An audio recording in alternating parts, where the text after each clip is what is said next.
Hello, everybody. Welcome to the stream. I am Stream Crush. Ugh. So, just stretching there. Sorry. Yeah. So, hi. Nothing really crazy going on today. Let's see here. We streamed Shotgun King and a couple other random games the other day to kind of dust off the cobwebs. But yeah, today we're not really doing anything too crazy either. Just gonna be not a shorter stream, but I don't really know how long I'll be able to stream. It was just so much has been happening lately. um, but to kind of make a long story short about what's going on, I haven't been streaming mostly due to real life distractions. Nothing terrible, no like horribly bad news or anything like that. Just a combination of taking care of some stuff with the family and working a lot this time of year. And yeah, I'm nursing some back pain, so it's been kind of rough sitting and or standing for long periods of time. But I'm hoping maybe I can pick up a new chair soon. Might help with that. My job requires me to be standing on concrete for a very long period of time without, I get some breaks, but it's still hard, even with like, good insoles on your shoes and everything. You're still standing a lot. So, yeah, I walk a ton at the job. So I'm always going through new shoes every couple months. So it's kind of annoying. I don't really know what good shoes to get. Like I get Skechers because those are like really recommended, but for the most part, yeah, it's I don't know. I just buy a couple, like I buy a new pair of Skechers every couple months, put some insoles in it, swap out the insoles a couple times, and then by that point the shoes are like so broken and I have to kind of get a new pair. I've thought about like some of the other ones, like Hoka shoes supposedly are really good, but I've heard Hokas break down even faster, so I'm not really sure what to do on that front. So I just kind of nurse my back with painkillers and stuff, and do what I can to not like stress my back out too much. But it's not always perfect, and some weeks can be really rough, like this last week, where I'm definitely feeling it a lot more than I think I have in a long time. So, it's a bit frustrating. Um, but it's a job and it pays the bills. And right now, I don't think it's a good idea to be trying to job swap too much, especially for the kind of job I would like to have would be one where I'm sitting down a bit more, and that's a bit hard to get. So unless you're doing like office jobs and stuff, but despite employers saying that they're hiring like crazy, what you do tend to find when you're looking for jobs is that they say they're hiring, but what they really mean is they're just being very picky with applications. Um, and it's something I kind of went through last year, for a couple months, just constantly tossing out applications for jobs and just not really seeing any results from that. Because, yeah, even some of the interviews I went to, you could just tell that the person that was interviewing me was just not interested in hiring me at all, which was really frustrating. It felt like a huge waste of time. So, yeah, I'm kind of hoping to just kind of bear it out for the year and, see where I stand, next year with things in life. Because all things considered, it's not terrible. I can manage it for now. And if it ever does get to the point where I just can't do it anymore, I'll have to deal with it then, I guess. Probably not the healthiest outlook, but like it's a hard world, and I don't come from a strong financial past, so I'm not like a middle class wealthy person or anything like that. So I'm just a working poor stiff essentially.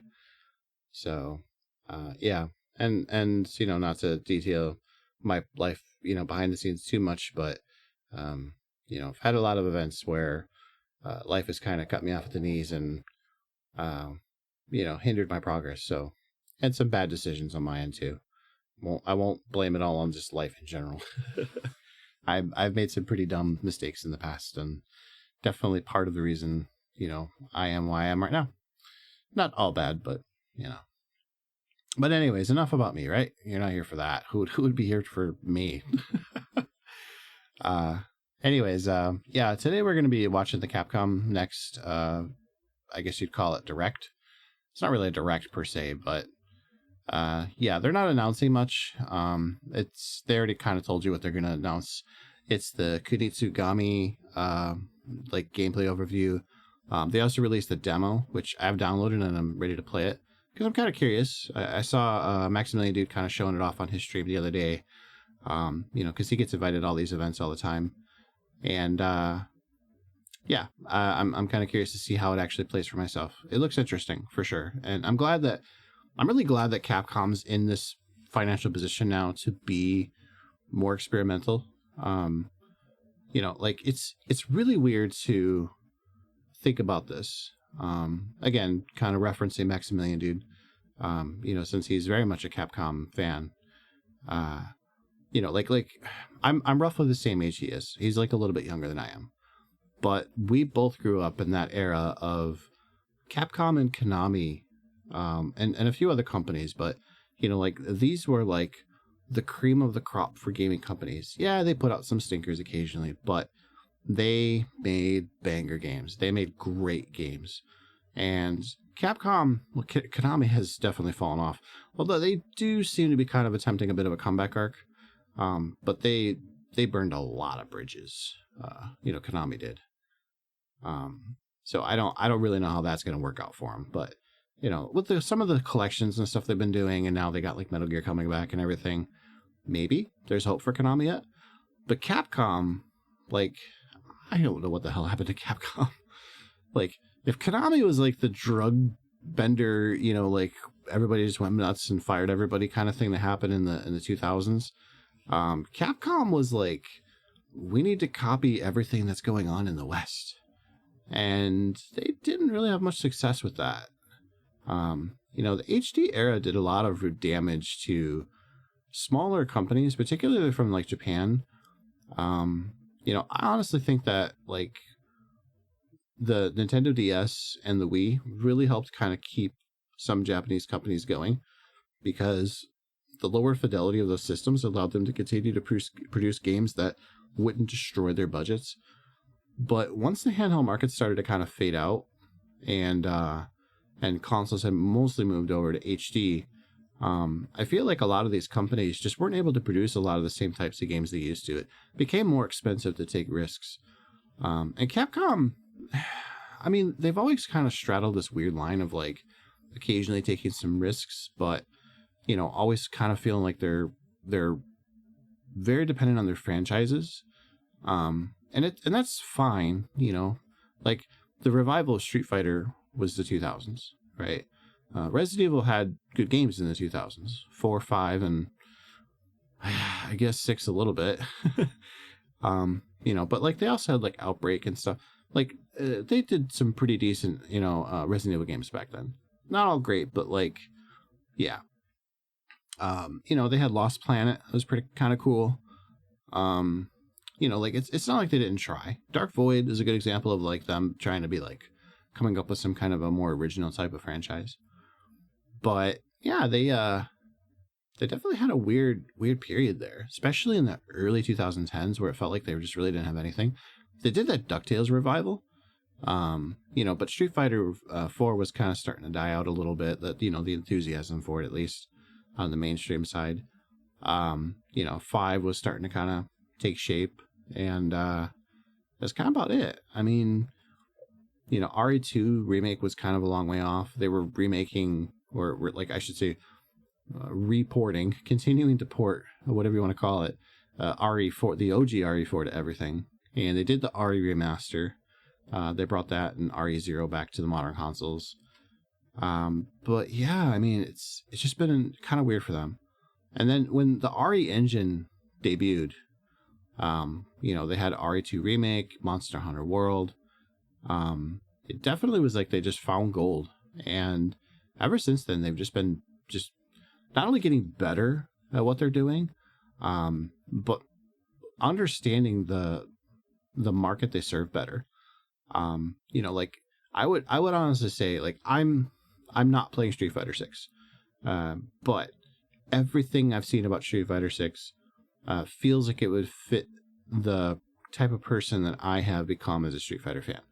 I grew up with OG Street Fighter, Street Fighter 2, all that kind of stuff, Street Fighter Alpha. And it was around Street Fighter 3 where I was starting to kind of like phase out of Street Fighter in general. I did a little Capcom SNK. I did a little bit of, Marvel vs. Capcom. I still think X-Men Children of the Atom is one of the best Capcom fighting games ever. Darkstalkers I definitely loved. But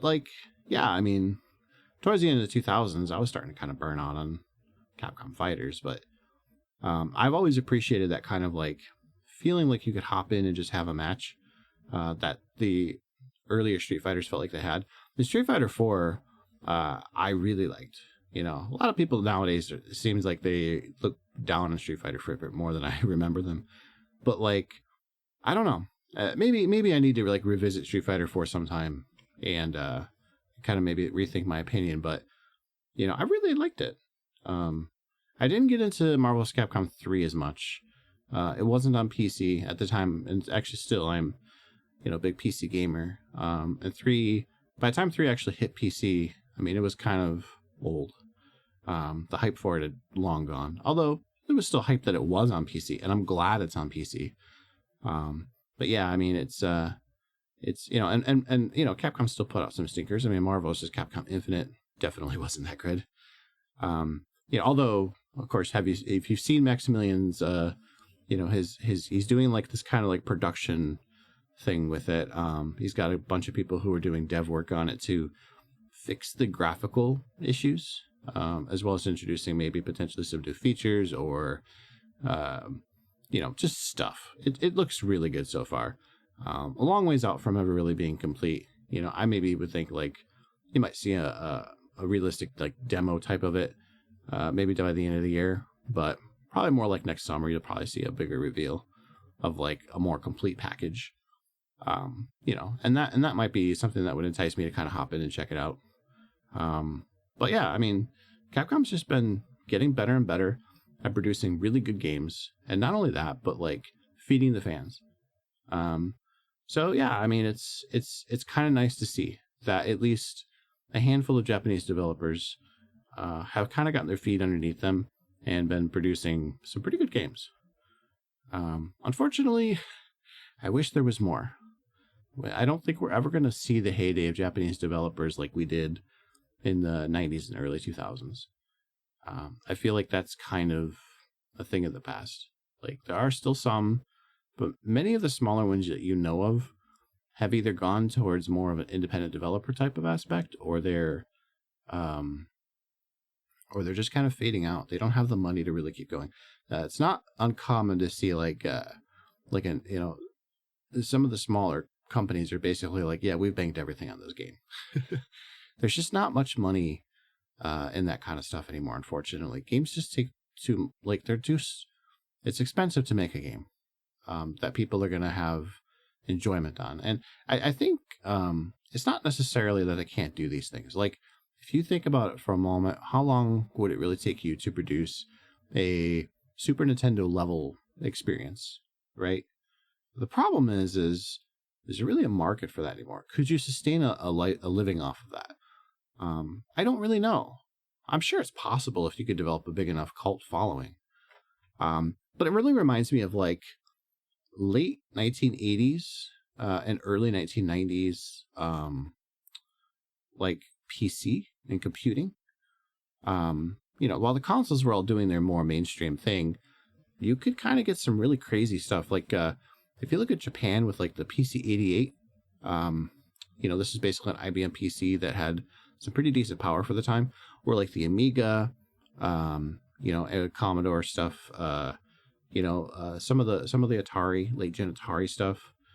There was definitely an underground, so to speak, of people creating games that weren't official full-on releases or anything, but people would make these games and then they would share them with each other. That's where the whole phrase shareware came from, right?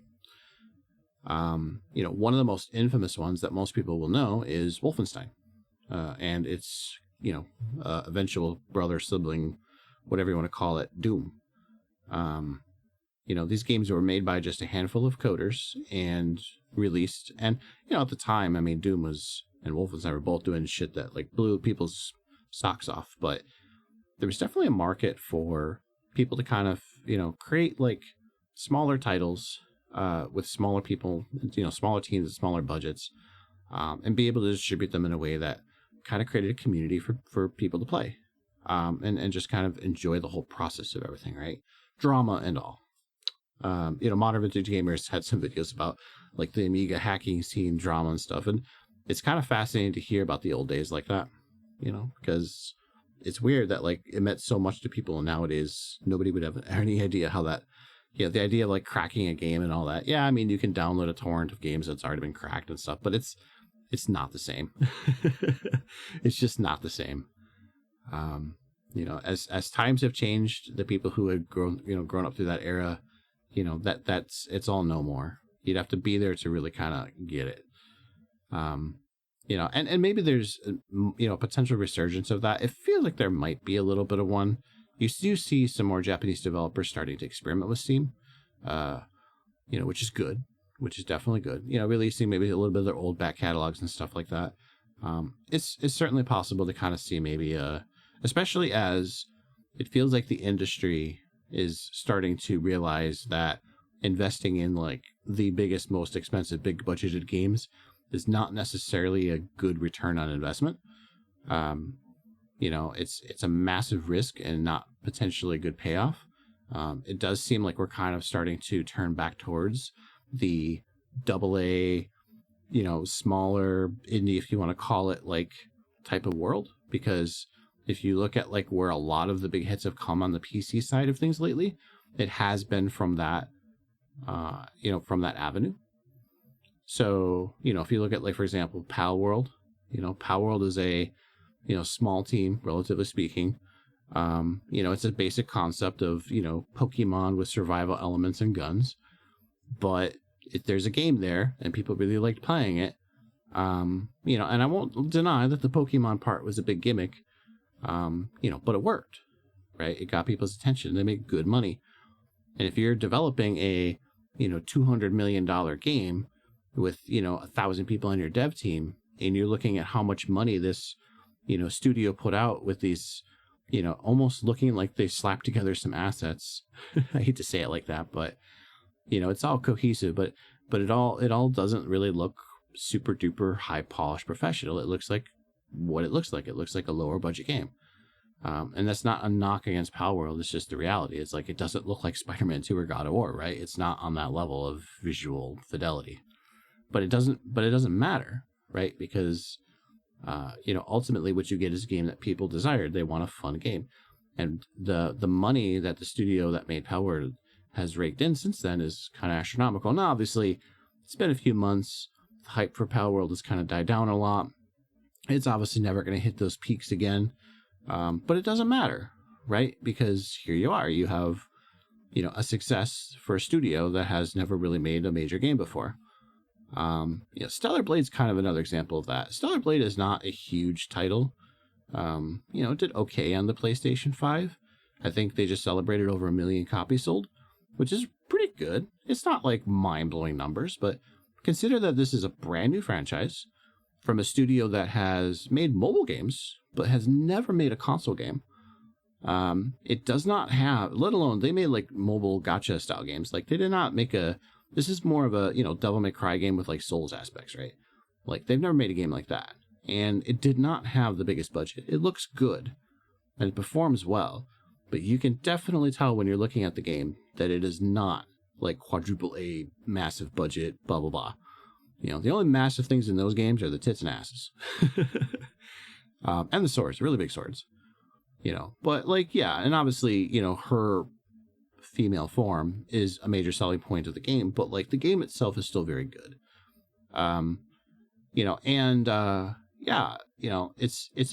It's a solid success. I would say that developers have been very happy with it. Looking at how they're still doing support for the game and not asking for any money, which is kind of crazy, right? Although they have talked about maybe doing some DLC. But I'm thinking they'll probably move more towards like a sequel. But the fact that they're even talking about a sequel as well is it's a sign that the game did well enough to make them happy enough to continue to make it, and that they have the funding to keep doing that, right? And sure, that some of that's going to come out of the gotcha money bank they have, but it just goes to show that you don't need to create a super duper expensive game to succeed in the industry anymore. It feels like that era is kind of dwindling, and that's a good thing, right? We need to kind of return more to that like PS2 and earlier era where it didn't necessarily break, industry records for you to have a game to come out, and it can be smaller. Although that said, it does feel like the industry is more saturated with games than ever, but I think that's an issue in general with all media. It's, ironically enough, a lot easier to make games than ever. It might be expensive to make big budget games, but you can make games pretty cheap. Not just the most amazing games, but you can do it. There's a lot of games. Like, I think it's like an average of like 10,000. Some stupid number of games gets released in Steam like every single day. So, okay, fine. That's an issue. But then you go on Spotify, same thing. Millions of songs released a day from whoever, right? You go on YouTube, millions of videos get uploaded every single day. The amount of time that most of those videos and music file, most games, people will never really play them. There's just too much out there to consume in media. There's too much competing for your time these days. It's too easy to pump out pretty much anything you want. And AI is just making that worse because, I'm not saying, like, ignoring all the ethical stuff about AI, what AI can do is flood the market with pictures and video and music. Like if you go to Suno, you type in a prompt, it makes a song. Is it a good song? That's debatable, right? But it is a song, and you can pump out a ton of them, and that technology only is going to get better. So all that to say that, where we are in the industry, I think the era of the giant big budget game is going to kind of shrink a bit. Not go away entirely, because I do think that companies are still going to want that big tentpole, show off game. But I do think that you're going to see a return to maybe something a bit more modest in budget. Because with technology, and this is the other nice thing here too, is technology is being more of an equalizer, as I've been saying. Those smaller studios that had a harder time with the switch to HD resolutions now have technology that's available to them that allows them to be more creative with less effort in the HD sense, right? So essentially what I'm getting at is art carries more than graphic fidelity. Strong art direction matters more.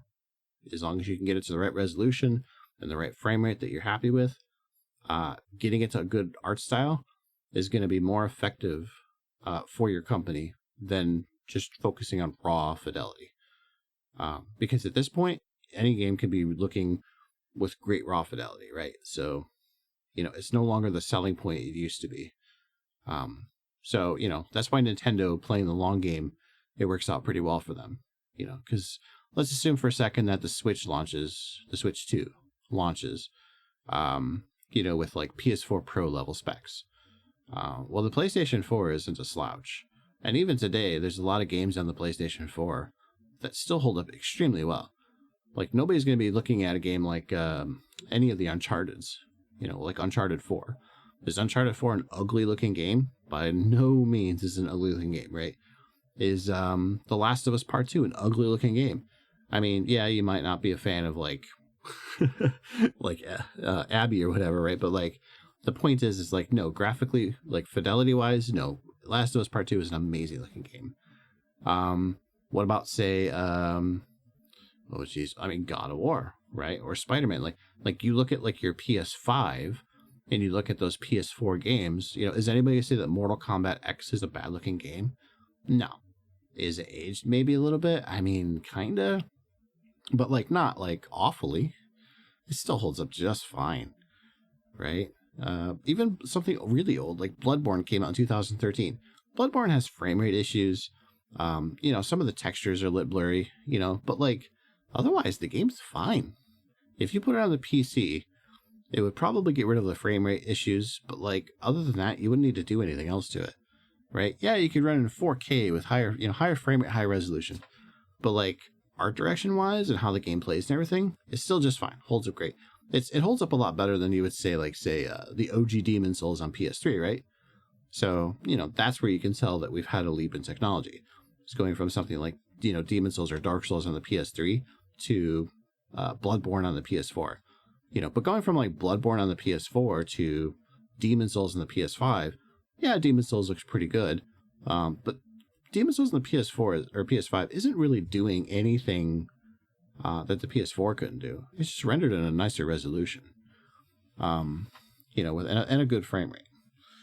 So yeah, I'm just getting at this idea that like we're almost at a point where like you can make something and not have it constrained by technology anymore.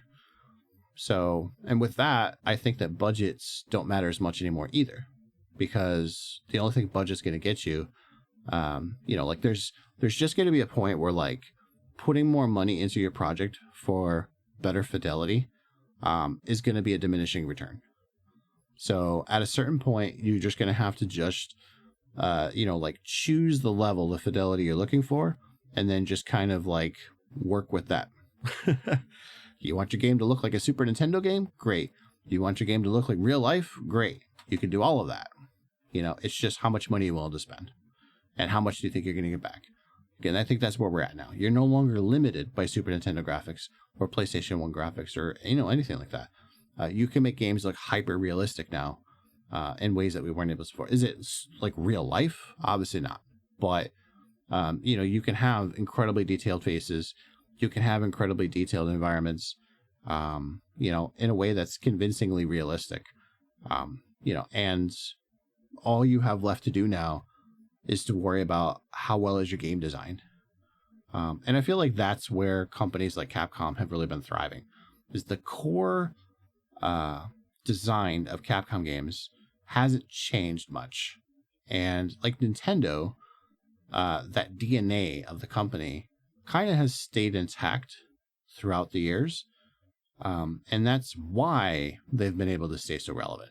Because even through their crappy games with their questionable monetization issues and all that kind of stuff, there has always been that like core Capcom DNA. It's something that you don't see from like Konami anymore, right? Like, why is Konami struggling? Or even like Sega. Why does Sega seem to kind of struggle on some of their games? It's because those companies don't feel like they offer a cohesive DNA to their products anymore. Like they don't feel like a lot of Sega games now. They just feel like a lot of random developer games put under the Sega umbrella. And that kind of fits with like the quirky Sega of the 80s and 90s and stuff, but like not really, because those games at least felt like Sega games, whereas now I don't think they all do. Sega definitely feels more like a publisher now, like EA, than they do like the developer roots of their company don't feel as intact as they used to be. And maybe that's changing. I don't know. Sega's announced the new direction, but I think it's still taking time for it to take shape. So, I think the verdict's out on that. But I would say that, like, in previous years, previous console generations for sure, since they've transitioned to becoming a publisher over being a game console maker, they definitely feel like they have started to, been losing that mojo, relying on tossing out collection after collection of Genesis hits, heavy reliance on Sonic, and then just publishing random, like Total War, Company Heroes, things like that, where, it doesn't necessarily like Sega games. They just feel like companies that Sega bought, and now they're just publishing those titles in a Sega name. It's strange to me. And Konami's kind of like that too. I mean, Konami doesn't really have anything. Konami used to be like, when it came to licensed titles, Konami was pretty good at it, just as good as Capcom. That's why people remember the Konami Turtle games so fondly. They were all pretty cool. Tiny Toon Adventures was another one they were doing. They just really had a good nail on the action platformer style of gameplay. And it just feels like woefully underused after a certain point. And especially in the 2000s where they really seem to be struggling with like HD. So I'm not sure that too many people are very fond of like the direction they took Castlevania with like the Lords of Shadow franchise. But I don't know. I digress. In a way, it's kind of like I don't know. Like, let me take a drink. I'm talking. My throat's getting a little dry.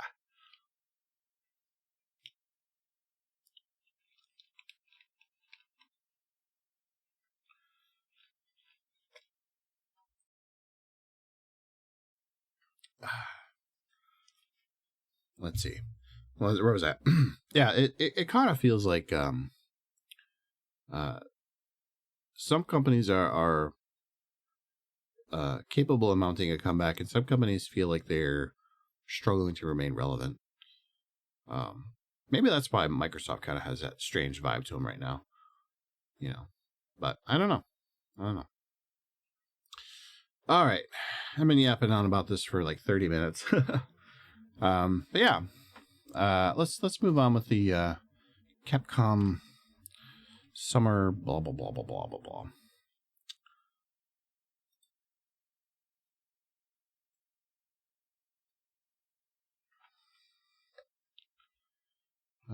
Let's see. Starting in 15 minutes? I don't think so. Oh. Are these all just... Okay, this is the actual... Okay, I'm confused. Starting in 15 minutes, but...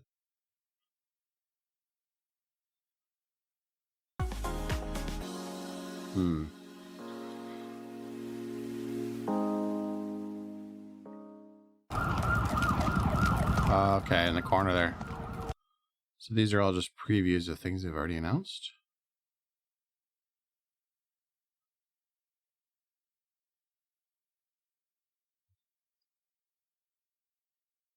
It's like a puzzle game.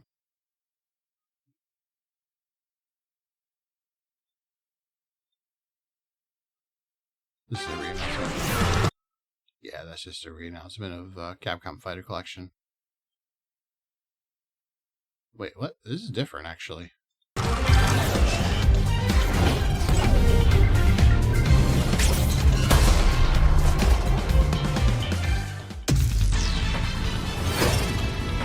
X-Men, Children of the Atom.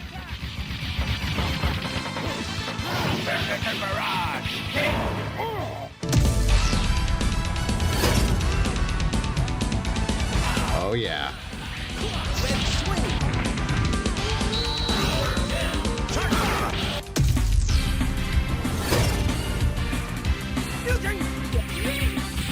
I love this game.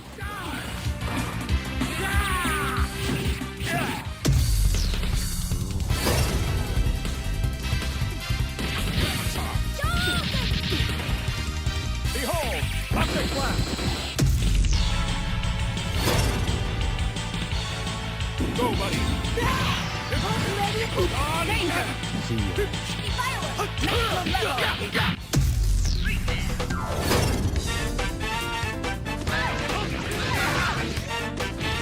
Photon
So I saw rollback netcode in there. That's good.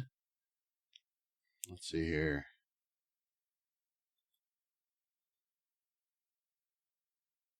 Online.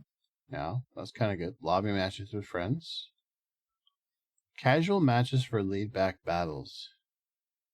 Okay. I like the marquee cards.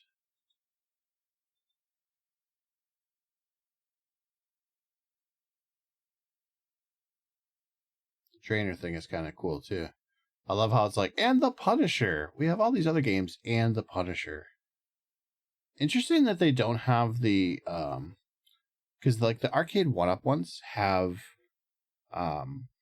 the X-Men games and all that, but they also have like the like not just the arcade games, but they have like some of the console games that they made, like Marvel Superheroes War of the Gems for the Super Nintendo. Interesting that none of that is here. This is just strictly arcade focused. Not that that's a bad thing, just kind of interesting, right? So, and the Punisher is a great beat 'em up. It's just really weird to have it in this collection of like fighting games, which are essentially just, you know, a celebration / evolution of the Capcom like Marvel franchise. So yeah, kind of interesting. But yeah, definitely some extra stuff there I did not see before.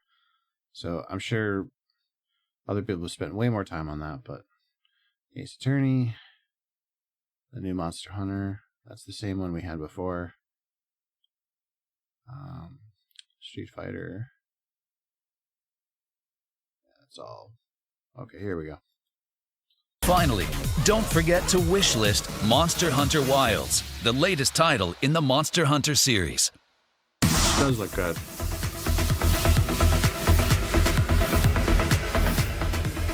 Try that out a little bit.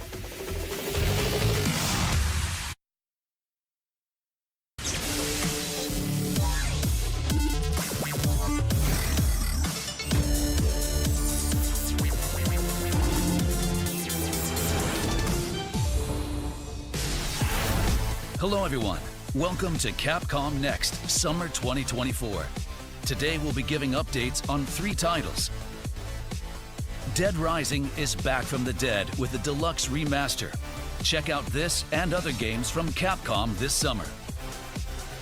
But first, we'd like to tell you about this title.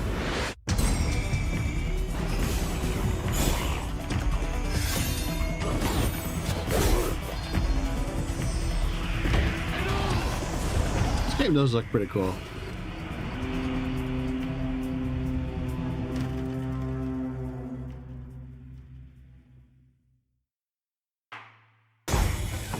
Kunitsu-Gami Path of the Goddess will launch on July 19th, 2024. We're excited for you to immerse yourself in the unique Japanese-inspired setting. The innovative gameplay combines elements of both action and strategy games. Kunitsu-Gami Path of the Goddess is set on Mount Kafuku, which has been covered by defilement. When the sun sets, the sinister Seethe emerge to attack the mountain. During the day, you'll explore the villages. Help fix the broken contraptions and purify the villagers. Then you'll be able to give the villagers roles and choose where to place them. It's critical to use your daylight time wisely. The game will test the player's decision-making abilities. During the night phase, the Seethe attack the villages. Fight with the protagonist So's graceful sword attacks. Issue commands to the villagers, helping you to protect the maiden Yoshiro. The player repeats this day-night cycle and purifies villages with Yoshiro to bring peace back to the mountain. The Seethe attack the villages in many different forms. Getting help from the villagers is essential to make it through the wide array of challenges presented. Upgrade villager roles to give yourself more support. You can freely reset upgrades and redistribute them to other roles. Customize the roles however you want. You'll also be able to upgrade So as you play through the game. Upgrade attacks, unlock archery, and use skills to summon the villagers. There are a variety of elements that can be upgraded. Combine So's upgrades with abilities from Tsuba Guards and Mazo Talismans. Expand the strategies and actions the player can take. Work effectively with the villagers and guide Yoshiro as you purify the villages. Next, take a look at this. Take a look at this.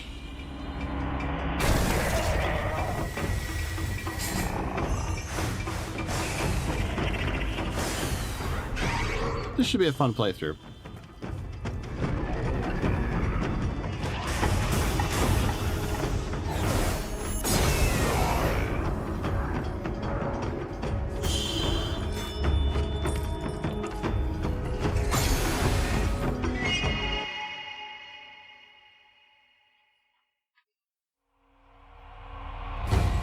The demo version will be available from today.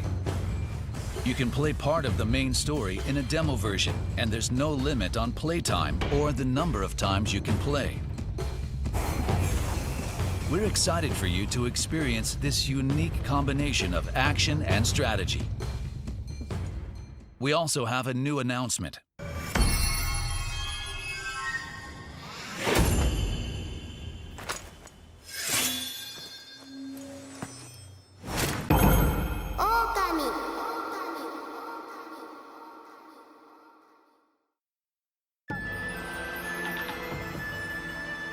To celebrate the demo version, Kunitsu-Gami Path of the Goddess will have a collaboration with the 2006 action-adventure hit Okami.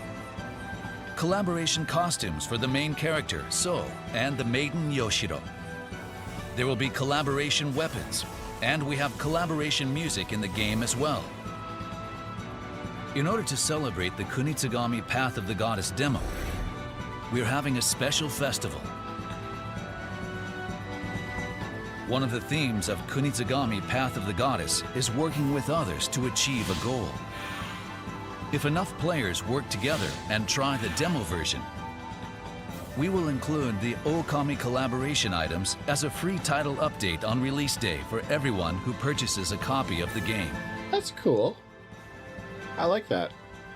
For details, please see our website and social media accounts. Kunitsu-Gami Path of the Goddess is available for pre-order. The Mazo Talismans for So and a mini art book are included as pre-order bonuses. Check out the demo version, available today.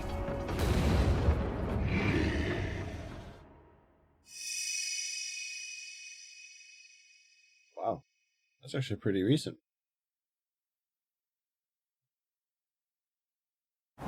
Next up, a new look for some fan favorites.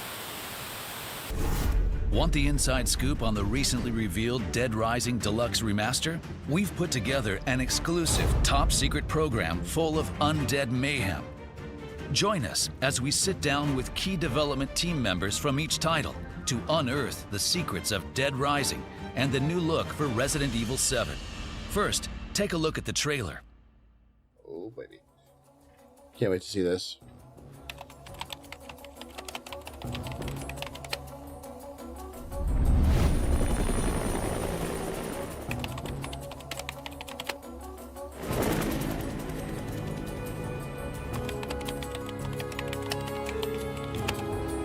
Say, buddy, you mentioned something about research for a story.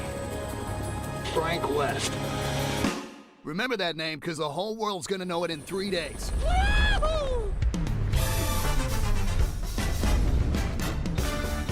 Well, that was just the teaser. We saw that already. What? Did you just say zombies? Take a look out there. Those ain't zombies. What would you call them?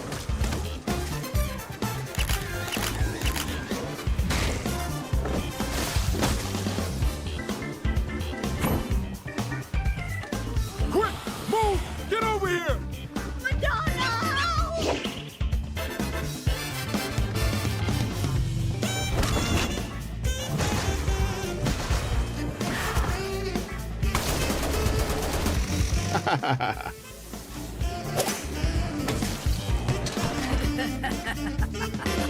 Oh God.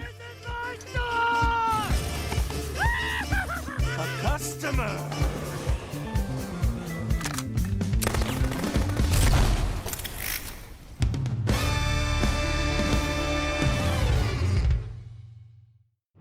What you just witnessed is the newly released trailer for Dead Rising Deluxe Remaster. You may be thinking, that looks like a full-on remake. We had the same thought, so we spoke with 3 key staff to get to the bottom of this deluxe remaster. We began our investigation with director Ryosuke Murai. Well, actually, it wouldn't be an exaggeration to call this game a remake, considering the work we put into it. Before we could even ask a question, Murai was giving us the inside scoop about the game.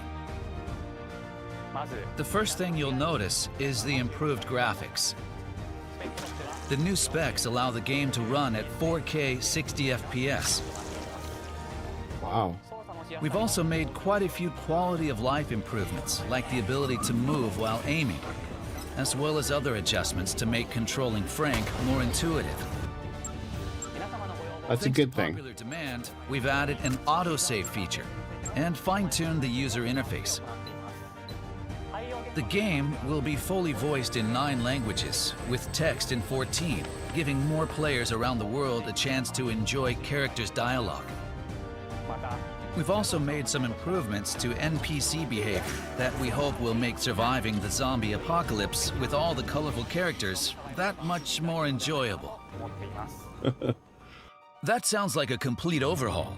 It makes me wonder if the game's main concept is still intact.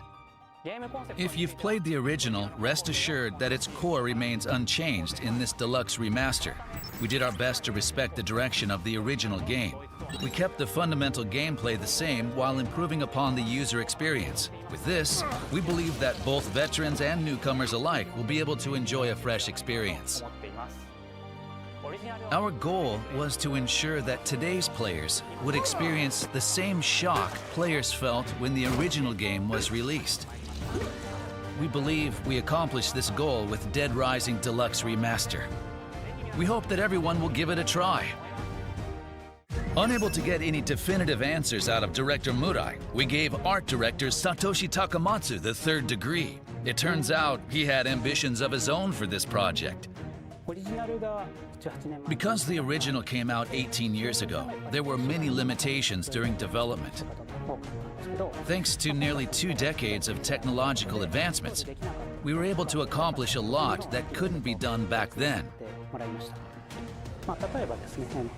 For example, Resident Evil, Capcom's other zombie franchise, focused on quality over quantity.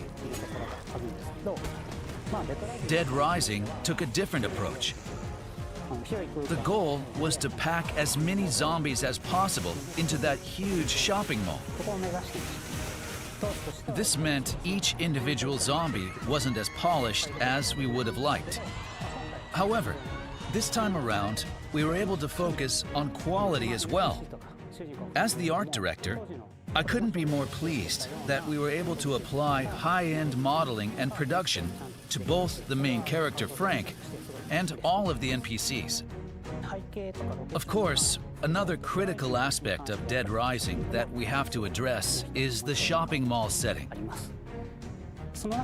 In the original game, the Willamette Parkview Mall is made up of several areas, like Entrance Plaza and Paradise Plaza, each with its own unique characteristics.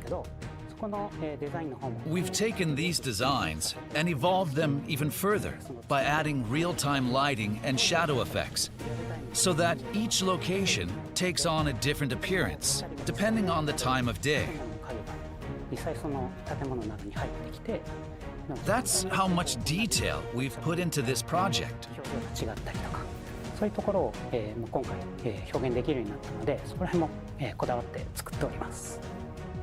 For character animations, we tried to limit unnecessary changes and use the original data as much as possible, especially during action scenes.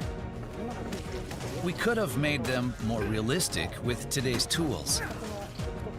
But we wanted to preserve the unique and comical movements that made the original Dead Rising so special.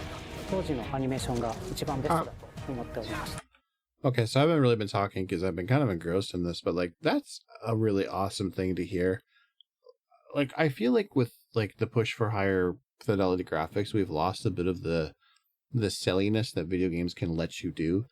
You know, like floating boxes of ammo and health in the middle of, you know, the gameplay area, or, you know, goofy animations that, you know, I mean, the purpose is there to facilitate the gameplay and not just to be like a cool looking realistic animation. So I'm glad that they're just being faithful to that original stupidity that this game was. Also, they were talking about the zombie thing. I remember when this game was first announced for the Xbox 360, they were definitely kind of really pushing, like, you know, we can have this many character models on the screen now because of the power of our new HD consoles. There was a couple of games around that time that really pushed it, you know, that narrative. This was definitely one of them. And I remember the Wii port of this is absolutely garbage. It's got its charm, but it's pretty bad. And yeah, it's something you even notice here when Frank's plowing through the zombie crowds. They kind of like fade or like pop into an existence in the back. You know, if you're watching this, you know, like where he's in the zombie going through a whole bunch of like look at like towards the back. It's like they're feeding in. So even now with like all this higher resolution graphics and everything like that, you know, the ability for like a ton of zombies on the screen, you know, or a ton of character models on the screen is still limited. But this game definitely was like a big pioneer in really pushing a lot of models at once in a 3D space. So yeah, it's cool that they're still kind of trying to stick with like, you know, what the game was. I know some people won't like that. They'll want changes because, you know, why they want a new Dead Rising, right? But like, for people who've never played Dead Rising, I think this looks like it'd be a great entry point for them, especially with all the quality of life stuff they've announced. Some of that stuff is a lot bigger than you think. This game really kind of has like a janky gameplay to it because of the original controls and stuff. So I don't know. I'm sure there's going to be people who hate these changes, but I think for most people, this is going to be a really good, like, hey, Capcom has another zombie game? Like that type of thing. で、今回はそういうふうな形をとっております。 Takamatsu was finally giving us the info we were looking for. However, we couldn't stop there. We had to know why this is called a deluxe remaster. To do that, we tracked down the game's producer and managed to get his account. Why is it called that? I think Dead Rising is a unique game with extremely tight game design, even by today's standards. However, we also knew the original game was released 18 years ago, and that improvements were needed to reach a modern audience. That's why we focused on improving playability, in addition to overhauling the graphics. This game truly deserves the title of Deluxe Remaster. Its unique game design allows it to stand apart from other zombie games. It feels fresh even today. True. Morimoto took a moment to compose himself before divulging something terrifying. ところで、ゾンビという Here at Capcom, we're no strangers to zombies. But this game takes it to another level. With a wry smile on his face, Morimoto took out his phone and showed it to us. And there it was, Resident Evil 7, in a form we never imagined. Capcom is thrilled to bring its third Resident Evil title to the iPhone 15 Pro and other Apple devices. The game has been optimized greater than ever before to ensure the best possible RE experience. すでに発売 As with Resident Evil Village and RE4, using a controller like the DualSense or a mobile controller that attaches directly to the phone allows for a surprisingly comfortable gameplay experience. しかし周辺機 That being said, when playing on a mobile device without a controller, we felt the standard virtual controller just didn't cut it.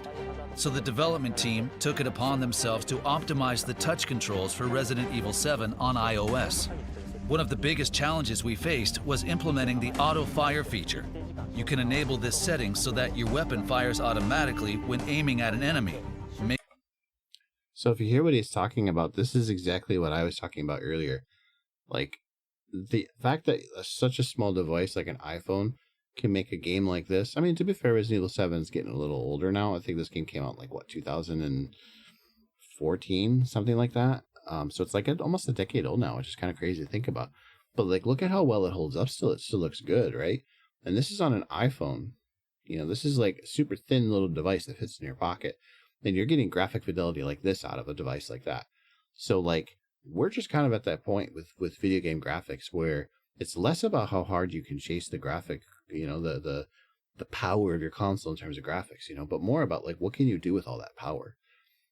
So, you know, and also listen to like how he's talking about like quality of life features and stuff. You may not like all this kind of stuff, but like, it definitely shows that like we're at that point where you can give people options for almost any controller support, for almost any kind of like way you want to play the game. Like there's just so much more freedom in what you can do with technology now. So seeing developers support all this stuff is becoming more and more like the norm. And the fact that it's like, again, all on the device. And I'm not like the biggest iPhone fan or anything like that, but I'm just speaking like in general. People are worried about like the Switch 2 will have enough performance to play really good looking games. Yes. Yes, it will. Yes, it will. Like, absolutely, it's going to. It's going to be at least as good as the Steam Deck, and the Steam Deck has already very good-looking games that play on it. So, yes, the answer will be yes. Making it much easier to play without the use of peripherals. The early Resident Evil games also had auto-aiming. Despite the differences in specs, Morimoto wasn't willing to compromise on usability. With Apple's help, he was able to take on new challenges that prioritized the immersive experience. The menu, options, and inventory are now all touchscreen compatible, allowing for a more intuitive experience. The first part of the game is free to play. Resident Evil 7 is guaranteed to be frightful fun. If you have a compatible device, we highly recommend checking it out to see what you think. Since its release in 2017, Resident Evil 7 has sold... 2017? Okay, 2000... I would say that was... Wow, okay. I would say it was older than it actually is. So there you go, 2017. I mean, it's older game now, because I think the Switch released in 2017. So you're looking at like, what, 7 years. But still, I mean, it's a good-looking game even now. It still holds up. So the fact that it's on like an iPhone device is crazy. 13 million copies. Now it's available in a new form on Apple devices. Up next, a confession from Koshi Nakanishi, the director behind the classic. Resident Evil was, well, if I'm being honest, as a brand, we were off track. And legendary director Yoshinori Kawano discloses the secret origin of Dead Rising. I feel like Dead Rising is the classic zombie game. In the second half of the program, we'll learn previously untold stories about how the games were developed. I love how dramatic this is. Deluxe Remaster. Dead Rising Deluxe Remaster will have an emergency digital launch for PlayStation 5, Xbox Series X, Xbox Series S, and Steam on September 19th. Oh my god, September is going to be so packed for games. It sucks in a way because I really want to play so many games coming out in September, and now there's another one.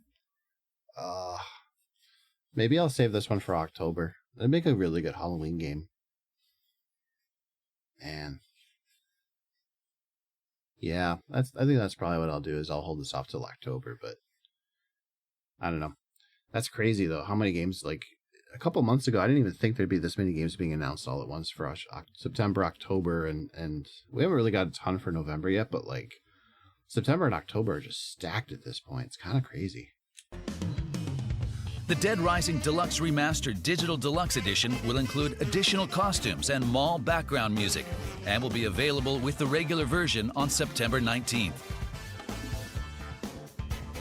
Dead Rising fans shouldn't miss the Dead Rising Original Pack, included as a pre-order bonus. Well, that's cool.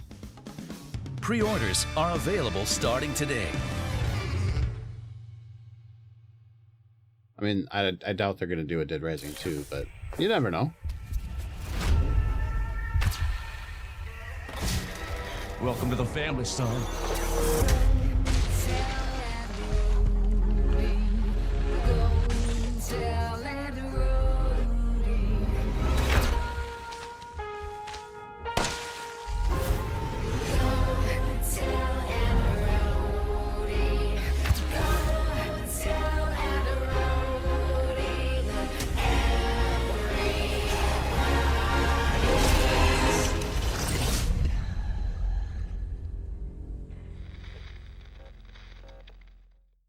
Wish it was designed How Android. did Capcom's two major zombie games, Dead Rising and Resident Evil 7, come to be made in the first place?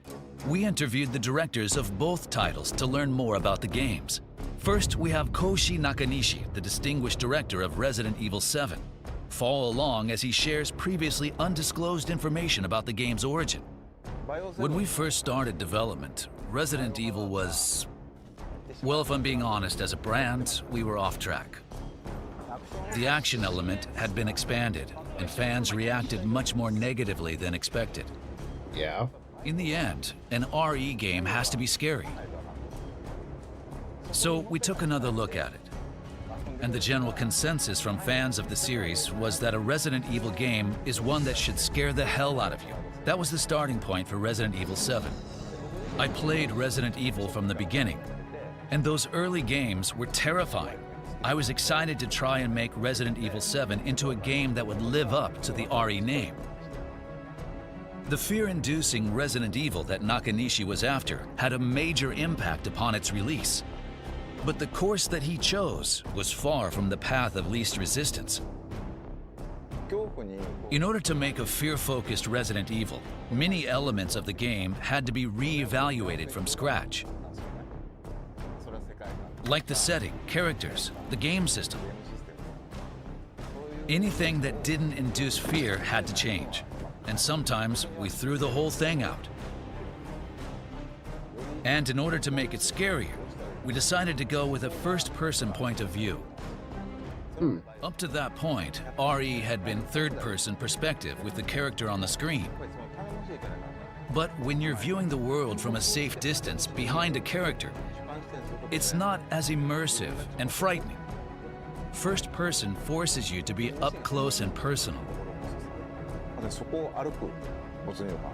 And that's exactly what we were trying to accomplish. How did Kawano perceive the target audience for this game? We weren't sure whether to target a casual or core audience.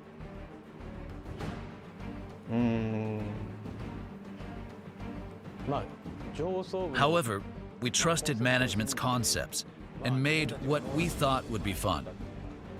That's how you do it. Kawano had a range of experience directing Mega Man Legends and Breath of Fire, and he was confident in this new genre. We wanted to put the main character somewhere that was overrun with zombies. Most games might ordinarily make their main character a cop or a soldier. A badass, decked out in gear, ready for the situation. But we thought going in that direction would dilute the madness and unpredictability of the zombie outbreak.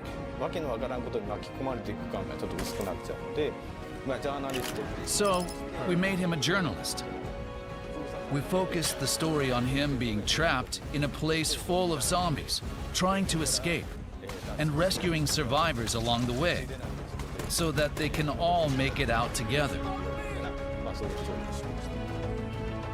Kawano faced challenges during development. It's clear, though, that he still has the same passion for the game. In terms of the narrative, there's a zombie outbreak. We wanted the player to encounter people trying to escape and others who have become a bit unhinged, making them feel like they're trapped in the outbreak.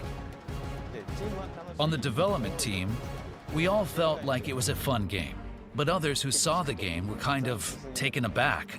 Some even asked whether it was okay to make a game that was so violent.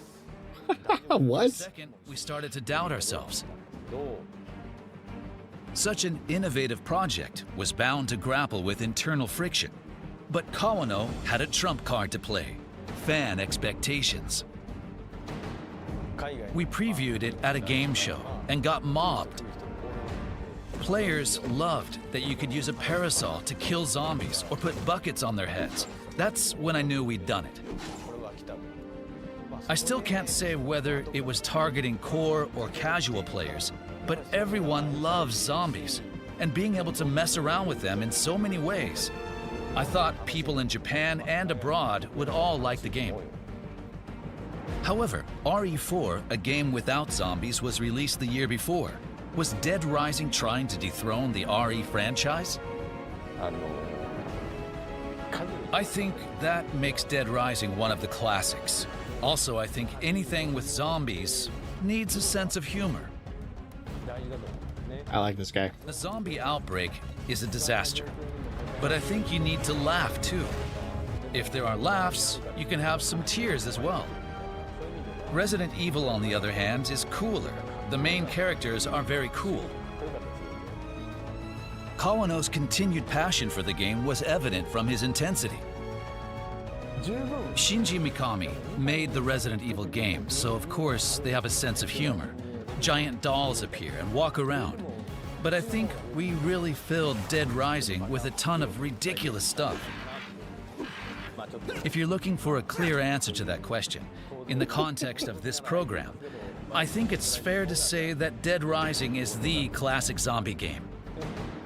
He might be a bit A biased. lot of people played the game when it first came out, but it wasn't the easiest to play. Now that it's been made a little more accessible, I'm excited for those who didn't play or couldn't finish to have another chance. Each of the directors had different experiences, but we'd like to salute both for their innovative contributions. And finally, we managed to draw out an intriguing bit of information from director Nakanishi. We'll let him have the final comment. We're making a new Resident Evil. Gasp. It was really difficult to figure out what to do after 7. But I found it. And to be honest, it feels substantial. I can't share any details just yet, but I hope you're excited for the day I can.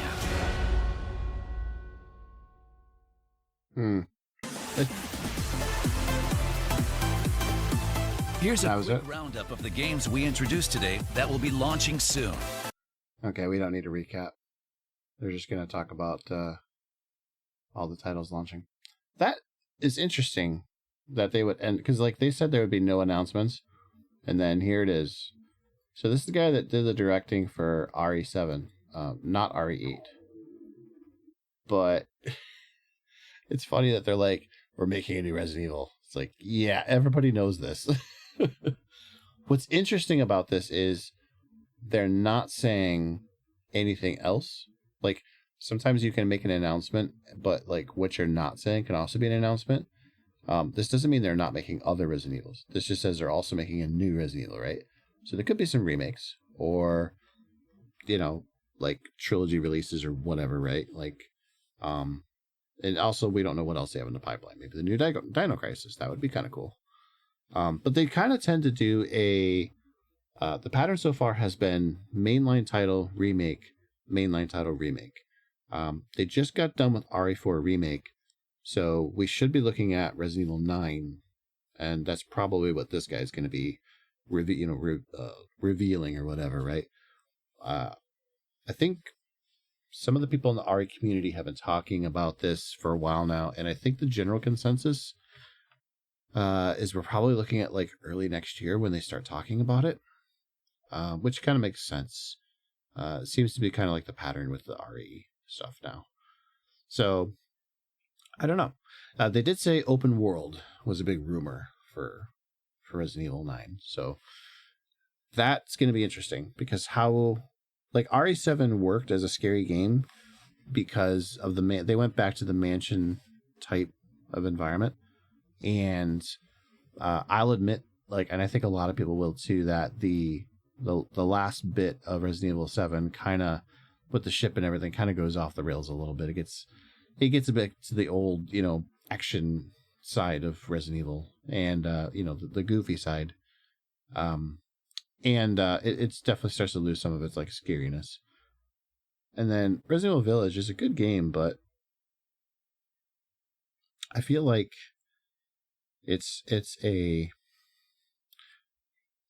feel like Resident Evil 7 or Resident Evil 8 was made to complete Ethan's story and not so much to be it's very much more of like an expansion pack to 7 than it is like a new Resident Evil game. So, which is fine, it's, like I said, it's a good game. It's fun to play, and it's it's definitely got its charms. It has like a almost an RE4-ish vibe to it. I've seen people speed run it, and it's definitely something it seems like they enjoy. But yeah, I don't know. Dead Rising looks great. Like I said, maybe in October, you know.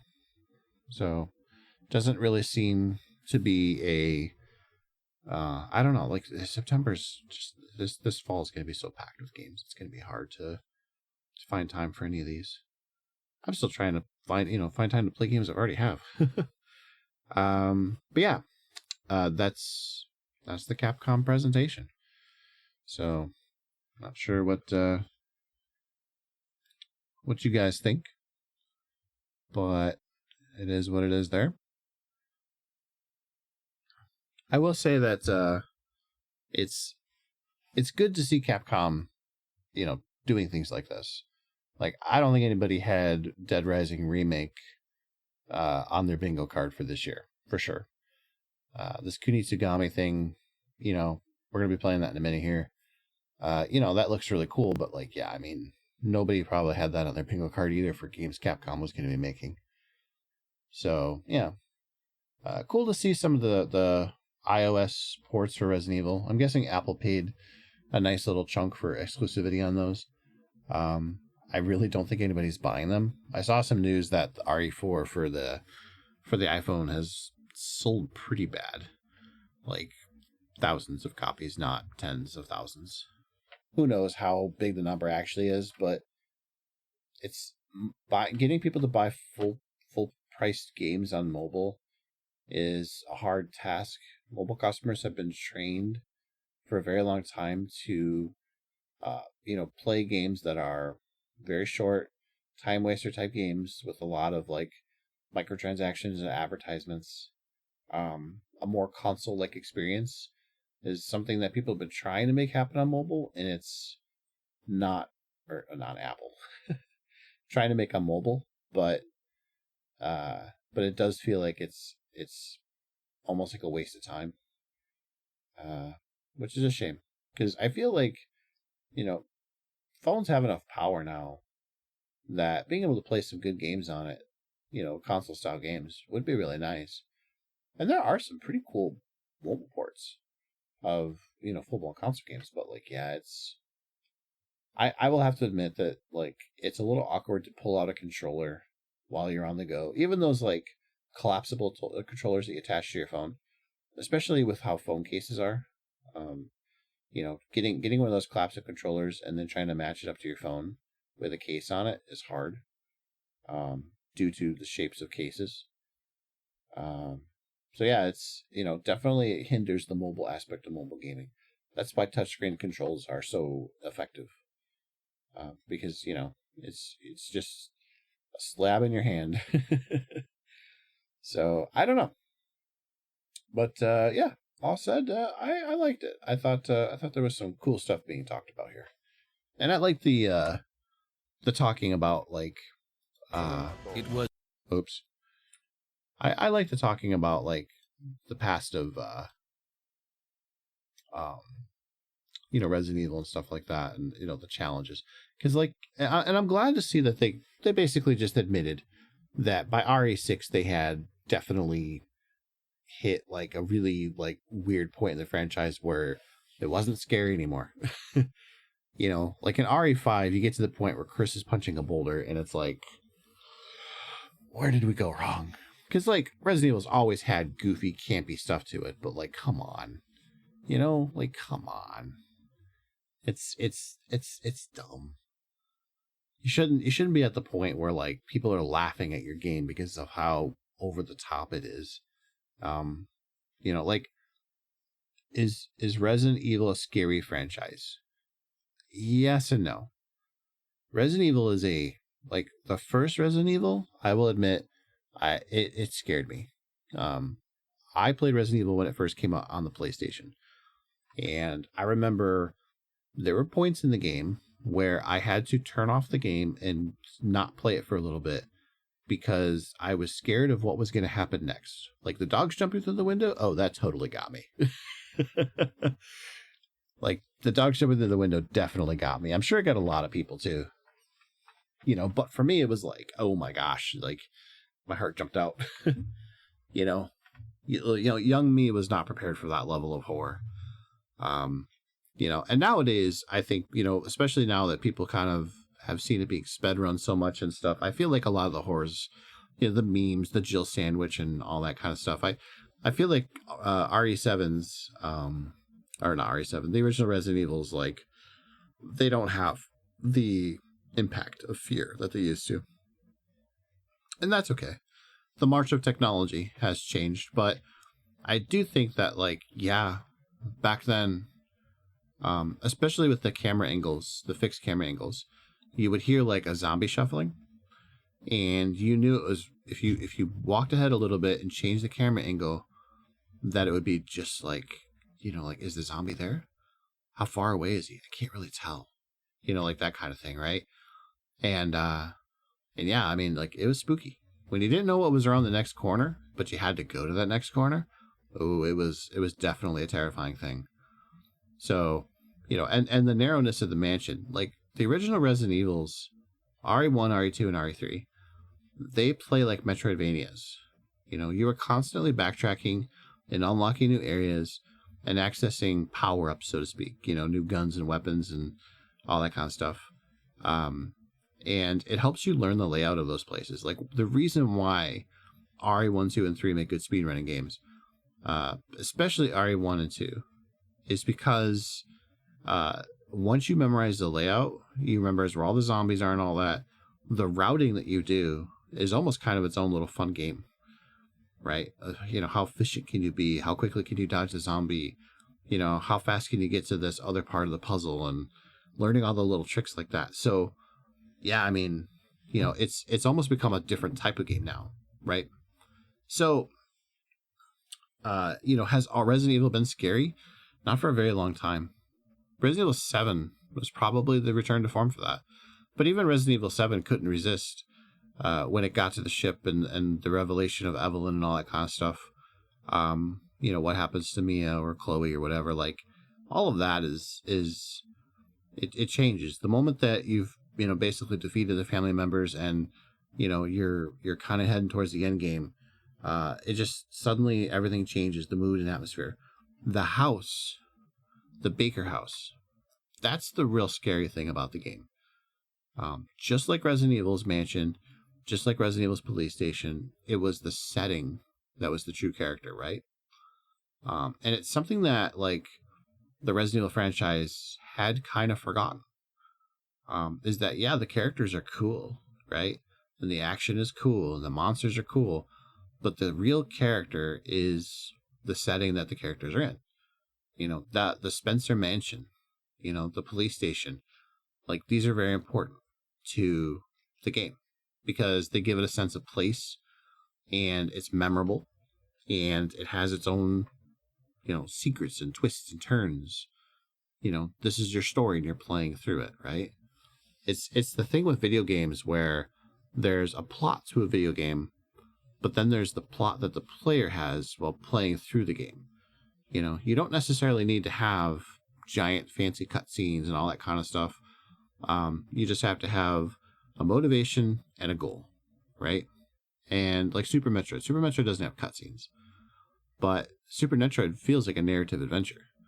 And it does that through the ability to set the mood and atmosphere of the game and then tell you a story through your progression. So, and that story is your story. You play Samus Aran and you go through SR388. You go through this, you know, Brinstar, you go through Norfair, you know, unlocking all of these areas and their secrets and then defeating their bosses and finally getting your way to Mother Brain and then defeating Mother Brain and saving the Metroid, you know, or save the animals, you know, all that kind of stuff, right? You don't actually save the Metroid. I think, pretty sure the Metroid dies. But yeah, I mean, you know, that's your story of Super Metroid.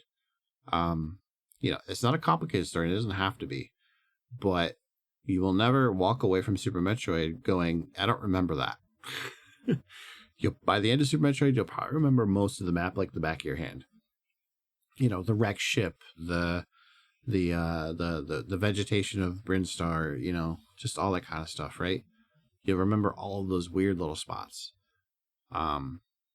You know, and yeah, like I said, somewhere along the way, Resident Evil kind of forgot that. Like, nobody really remembers Code Veronica setting. You know, you do get a little bit of the Resident Evil 0 with the train and all that. But, you know, Resident Evil 4, a lot of people remember the village in Resident Evil 4 because that was a very iconic location. Most people never really made it past that, apparently. Where's everybody going? Bingo! And then there was a fish in the water, and then there was a church, and suddenly there's a crane, and a few more villages, and then there's Ada.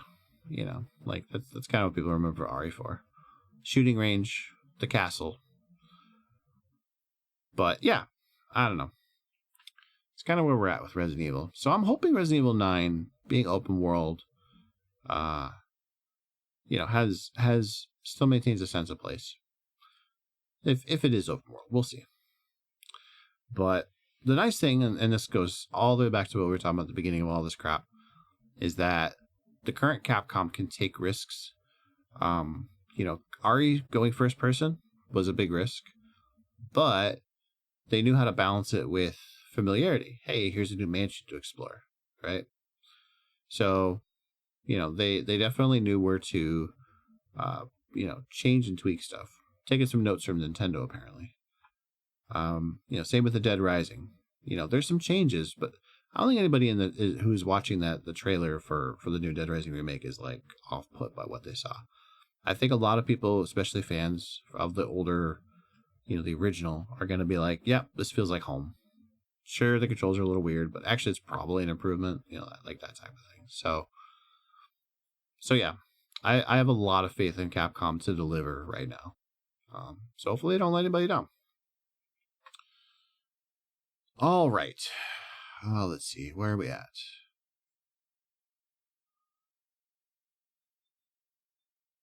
Okay. God damn, I really need to play Elden Ring.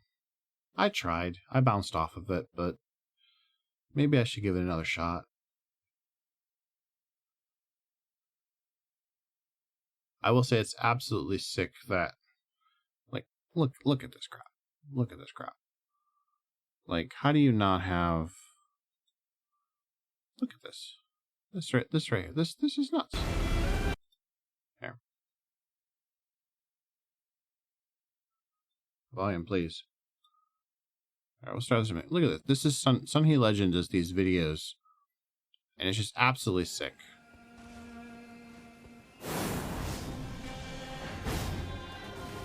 Also, I love that armor. It's just sick armor.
Just amazing.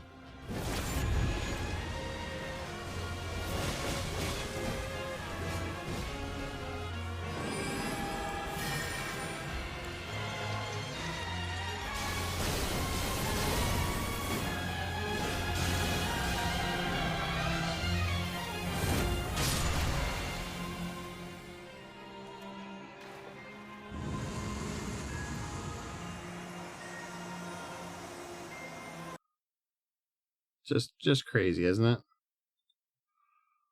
It's just unbelievable. When I see that, I'm just like, God damn. shouldn't be legal to be that good. just sick. I think he did I don't know if he got hired by Sony to do like a bunch of their stuff, but he was doing some stuff for Horizon Zero Dawn for a while there. And I know that he was being promoted by Sony for a little bit too. So I don't know if they like hired him on full time or if he's just kind of doing stuff on his own still or what. But yeah, Sun He Legend is always doing some super, super awesome like gifts of cool shit, like fighting sequences and stuff in games. So I am following him, am I? Yeah, I'm following him. They're not gonna keep playing that. So, anyways, all right.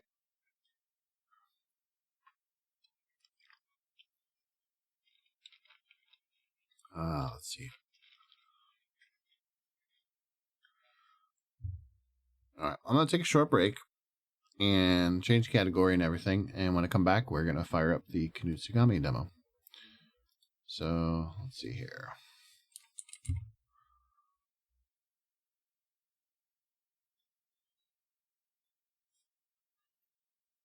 So we'll swap over and yeah, we'll go on break. So I'll see you shortly. Bye-bye.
All right. So I am back. I'm refreshed. Got my morning medication in. So I say we get this game fired up and have ourselves a little bit of fun. Let's see here.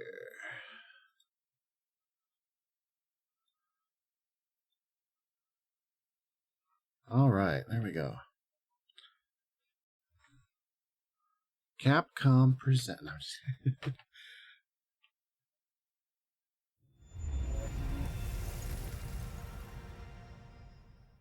All right.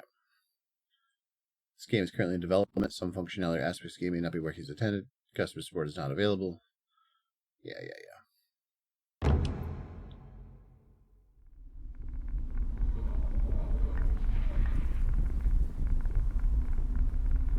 Walk the path.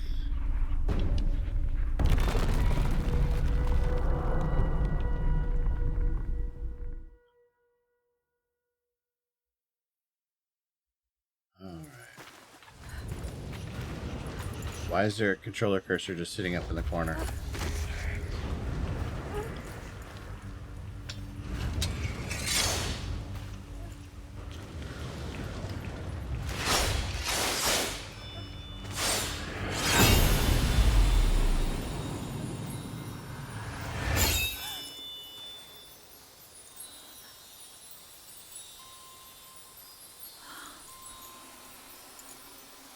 Pretty.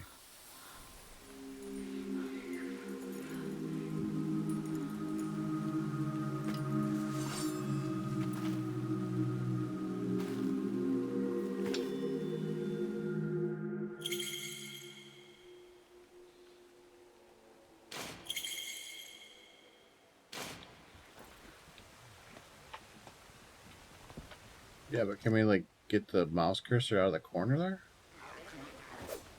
There we go.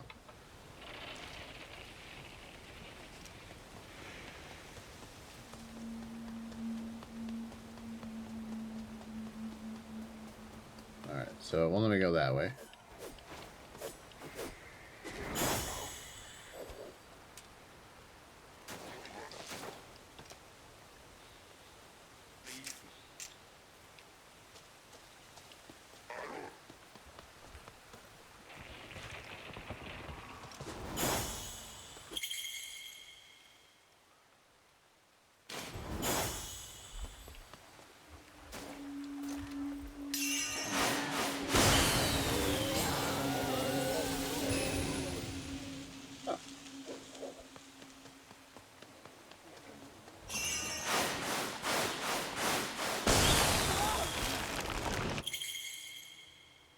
Villagers who have been purged of the defilement can be assigned roles using crystals to allow them to fight against the seed. Approach a villager and press B to open the role screen.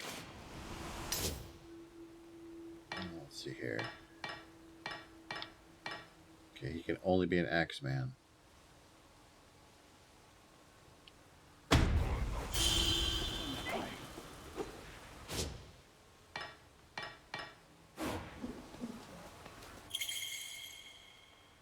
Villagers can be instructed to defend an area by positioning them via the command screen.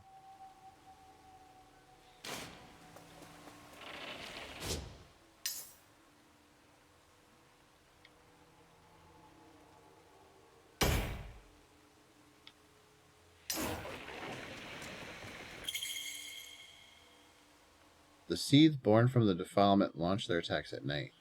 Use the daytime to assign villager rules and prepare for battle. Keep track of time using the water basin in the bottom left corner of the screen.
Healing with rations.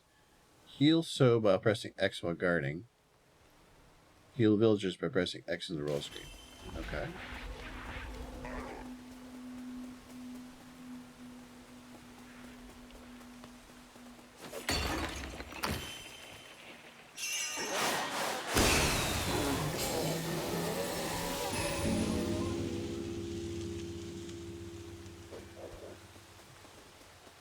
Okay, I can't go any further than that.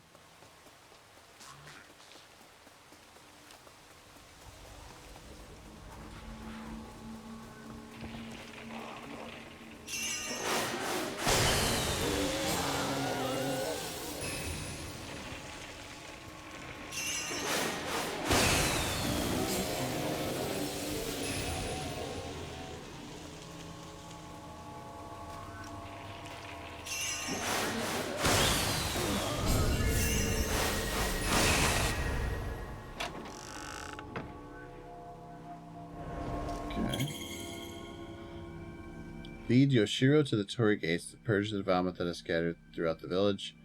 You must carve a rune path for her to follow using the crystals you have gathered. Rewards can be obtained from the way shines by purging all vomit from the area.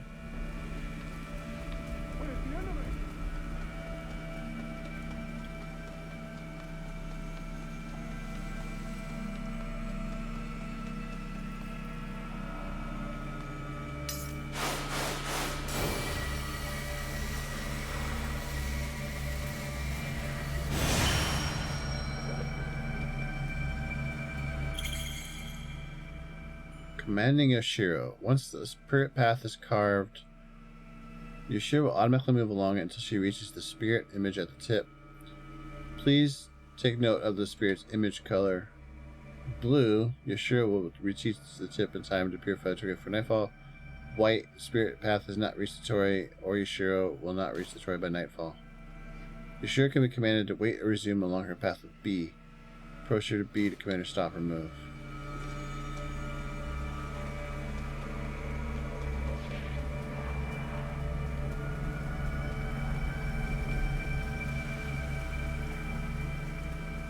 Okay, well, let's go get our reward.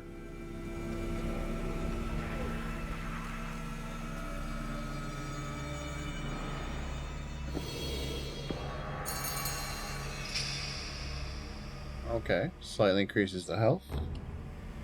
Sure.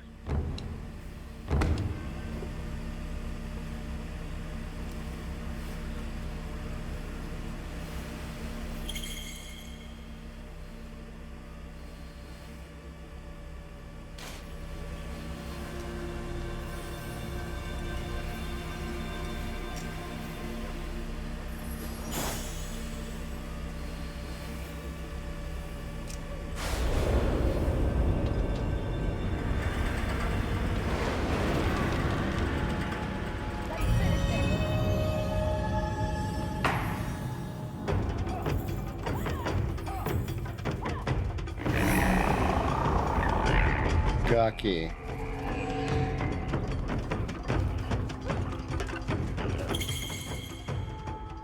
When performing an Oka dance attack, the pattern and area of attack will change depending on the combo from X to Y. Okay, so we have Y, X, Y, X, Y, X, X, Y.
awesome.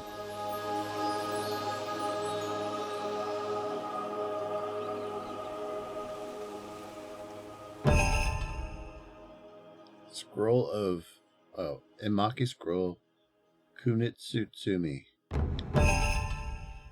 Get some musubi. Defeat 50 seed with so.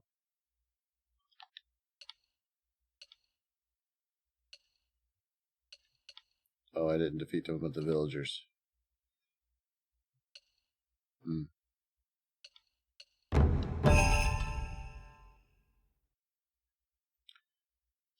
Happiness and anger increases the village's attack power, but decreases So's attack power. Okay.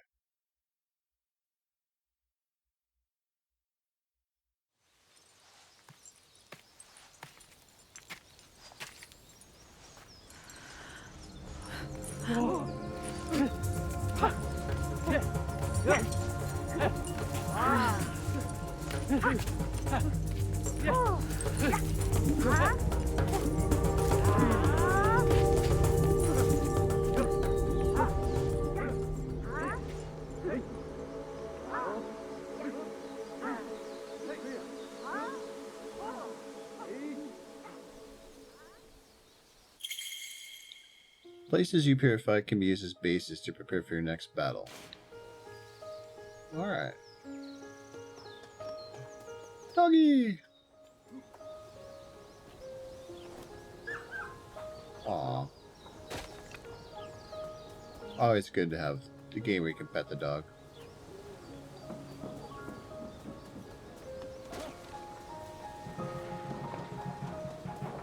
What the?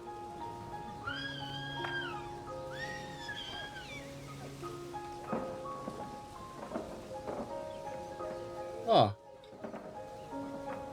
That's cool.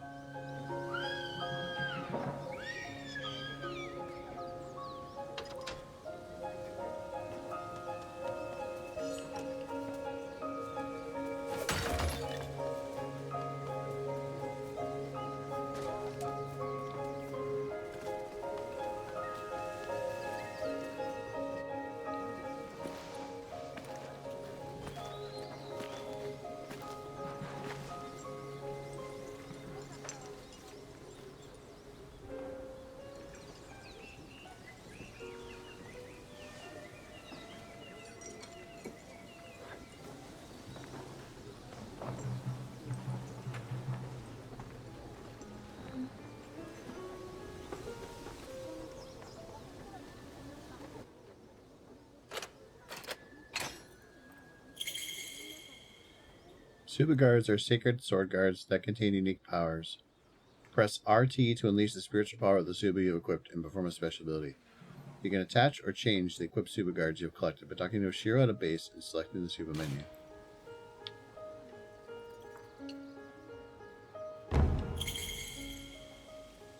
There are some C that have a resist gauge. You can stun these enemies by fully depleting the gauge using certain attacks. Attacks with the ability to drain the gauge are marked with that.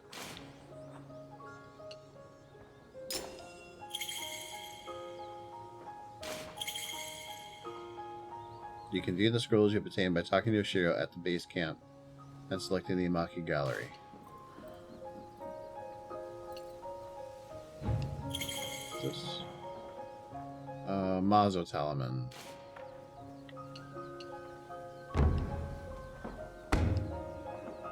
Oh, just moving it around a little bit.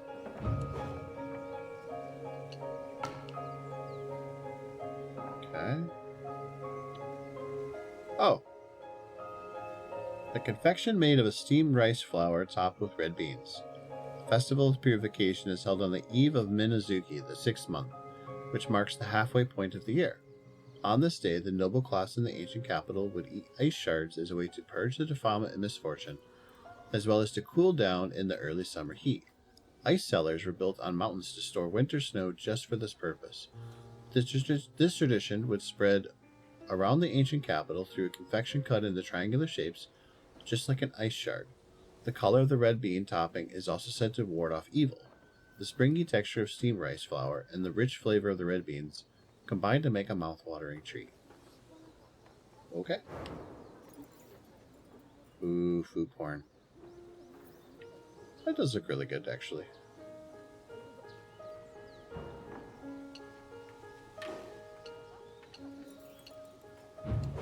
Wait. Yeah, I put that there.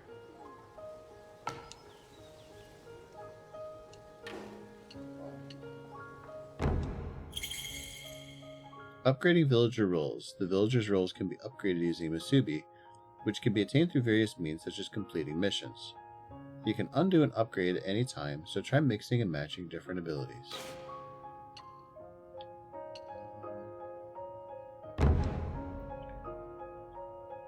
Oh, dude, he looks cool.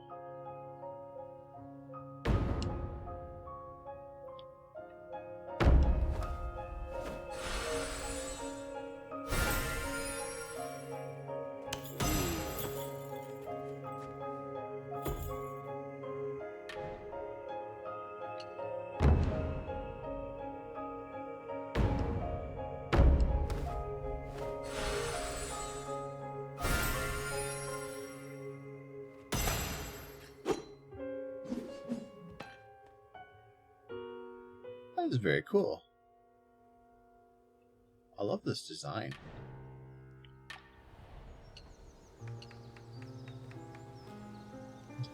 The clapping. Save a record of your travels up to this point by talking to Shiro at a base and selecting the stamp book. Alright, so we've saved the game. We've done the guard. Take care. She talks.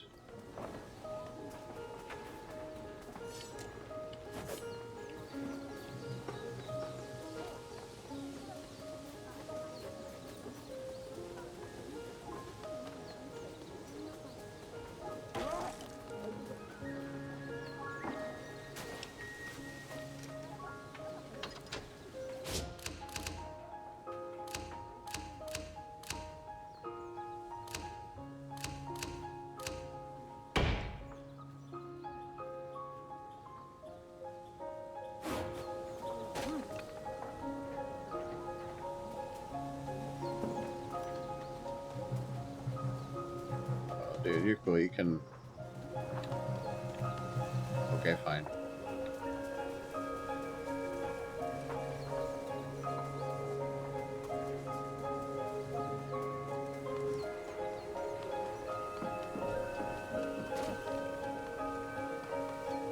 Guess we just go through the gates.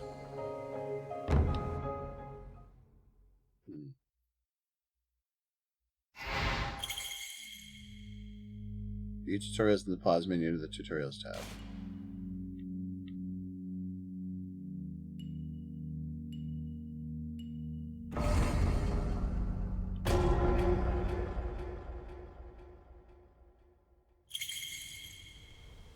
Presence of a powerful seed.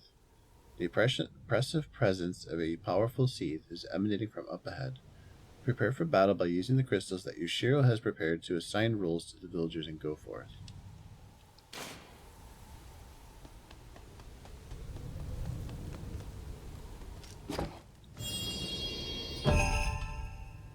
Reward, crystals times 200. Ration times 3.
Seeing like potential paths here.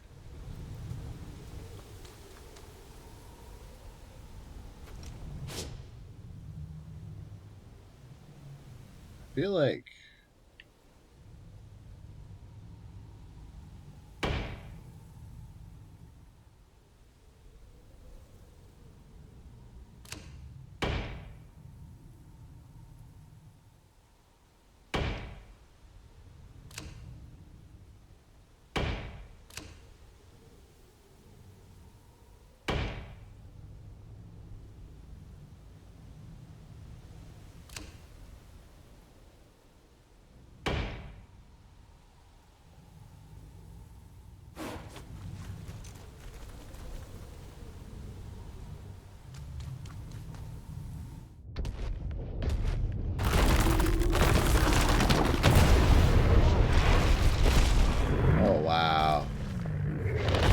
dude, that is badass looking.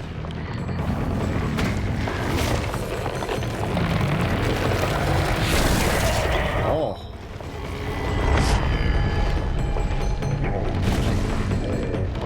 That seems unpleasant.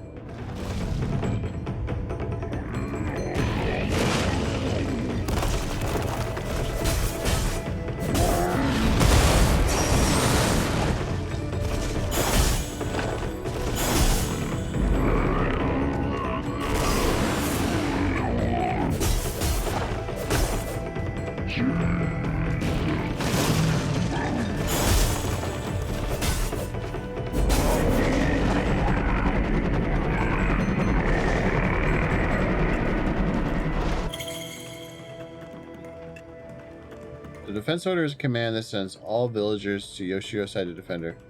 Press left trigger in the command screen to deploy the villagers.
Nice.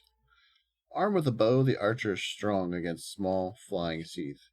Their attacks are swift, but weak at medium range.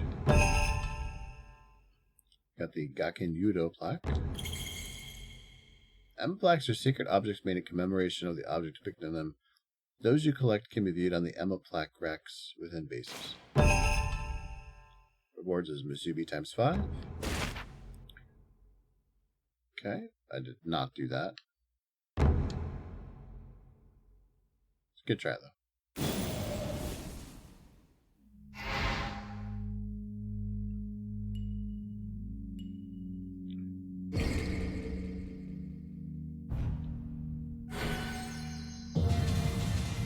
Let's go back to the base.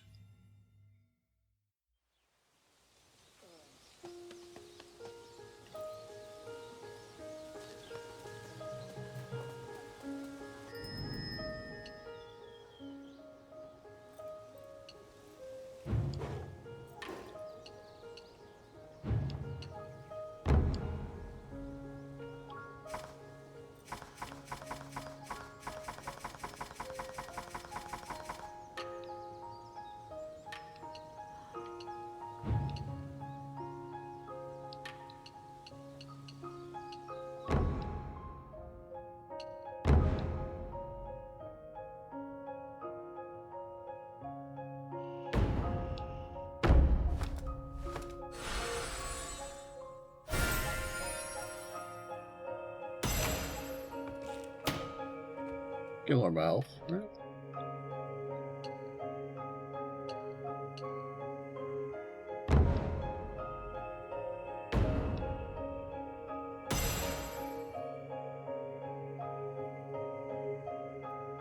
Can now attack while running towards the seath and chase after any that try to escape.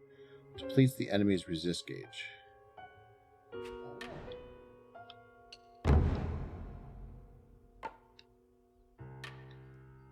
Oh, I need 10 for that guy. Okay.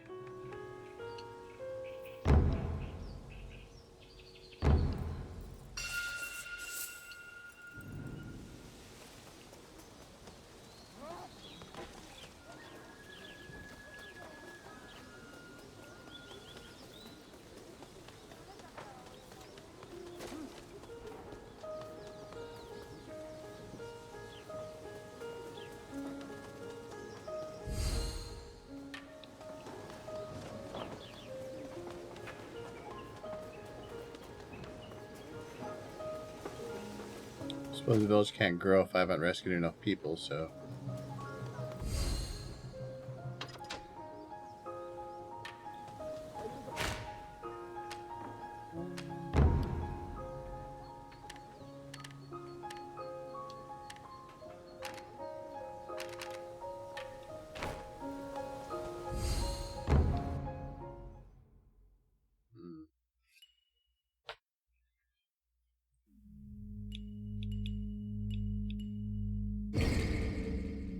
A grove alongside the Great Shrine Passage. It appears that the villagers tried to flee as the curse spread throughout their home, save 4 villagers, and overcome the defilement in Kakeshi Grove.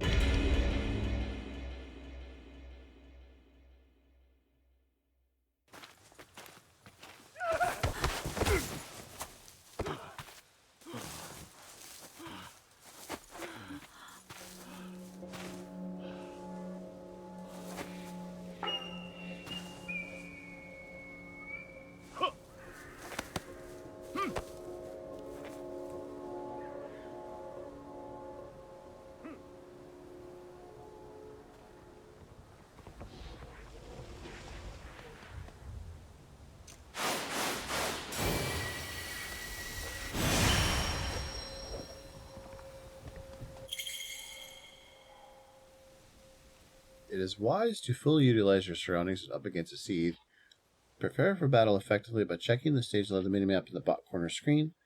In the overview map, you can open the map. Okay.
Oh.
holding up.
Okay.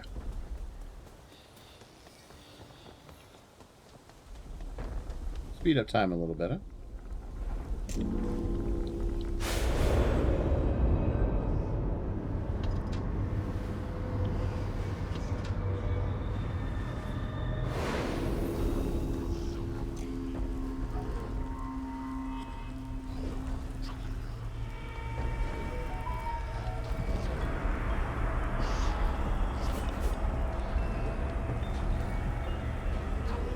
Is that not fast enough?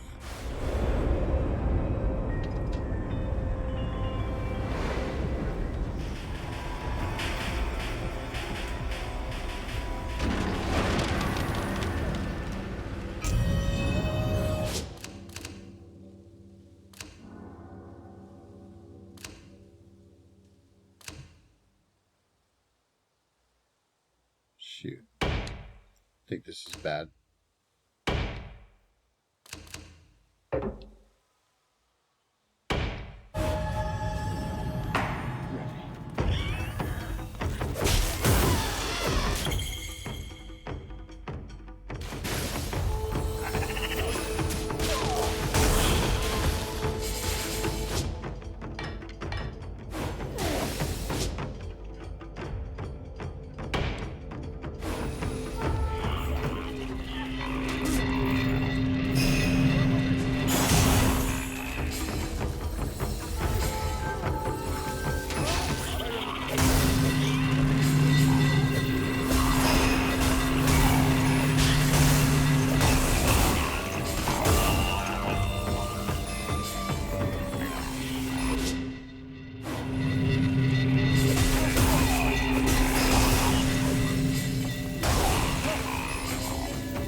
Well, that's cool.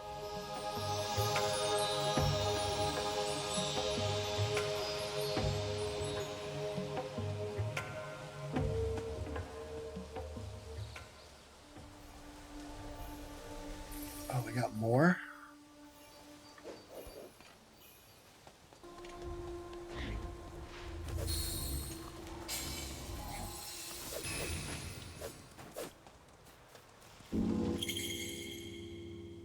The carpenter can be commanded to repair broken contraptions. It takes time to complete the repairs, so try to start with plenty of time before sunset. Press B near a contraption.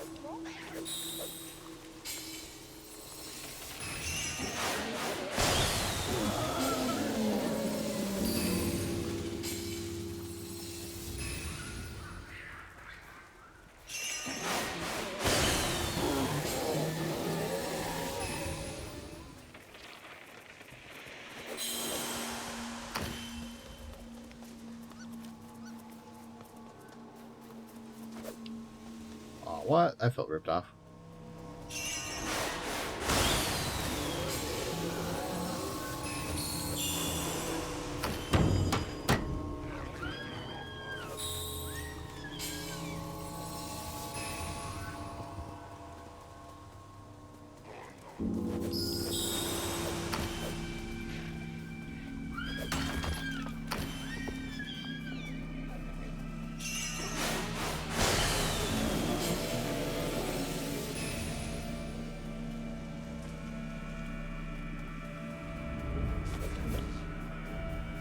There's nothing here.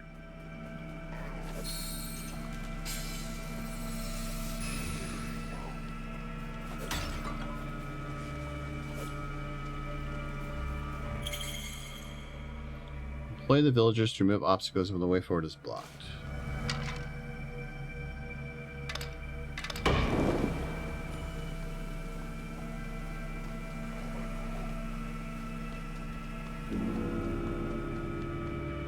Where's that other guy? Apparently he ran over and did it on his own.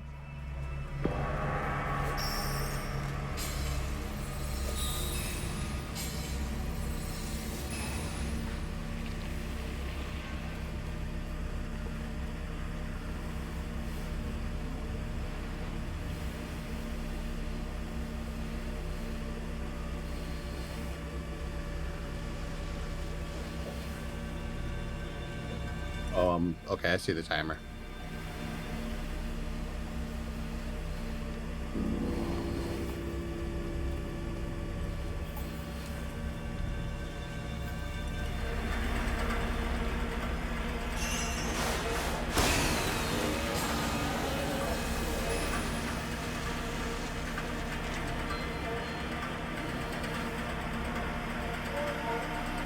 I don't see any others.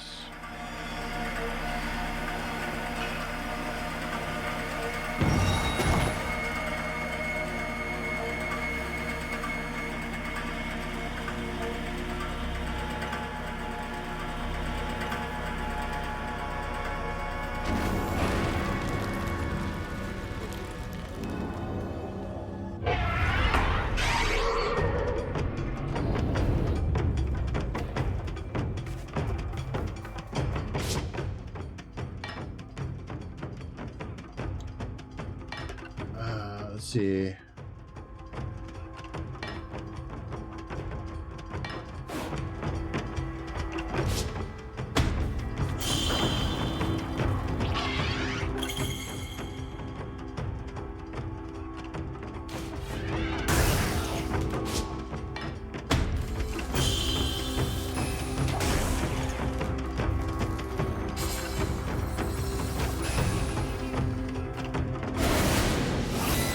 Ah, shoot. I hit the wrong button.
Yeah.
so I got all that done.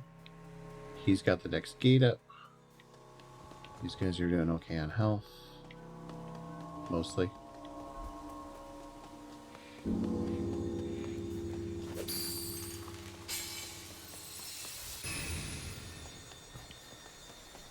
What's our prize? Slightly increases the villager's maximum health. Sure, but yeah, okay.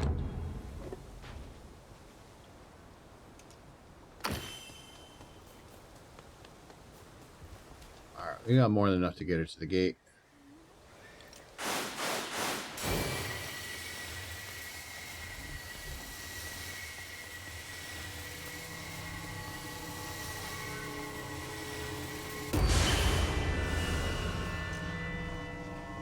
Alright.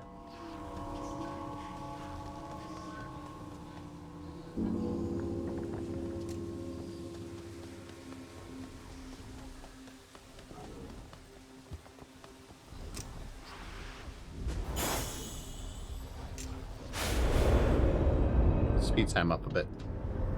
She's a slow walker.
It's holding so far.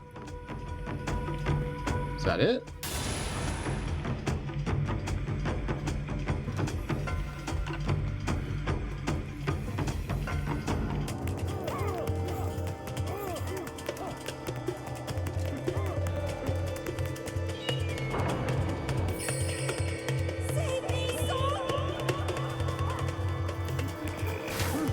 Oh.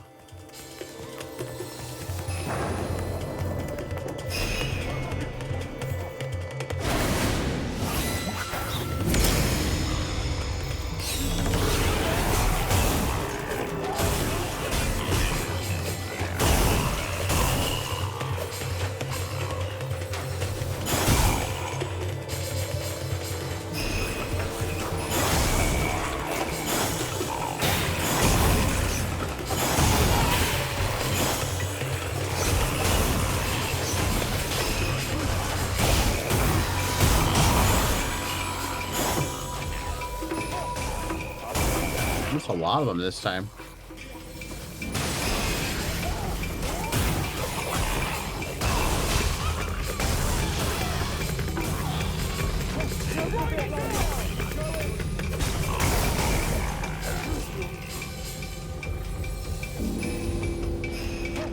Get them all? Oh, got that guy.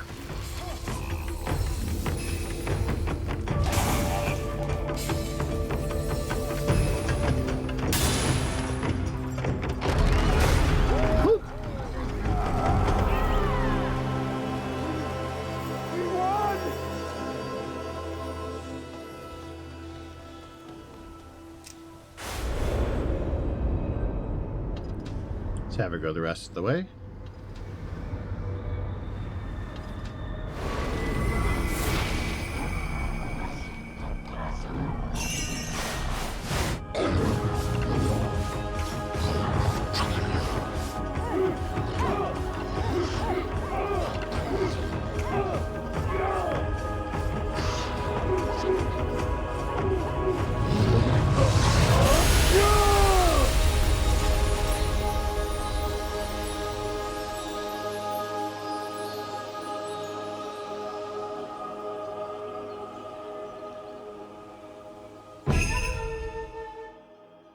Skilled in the healing arts, the shaman performs a ritual dance to recover the health of So and nearby villagers.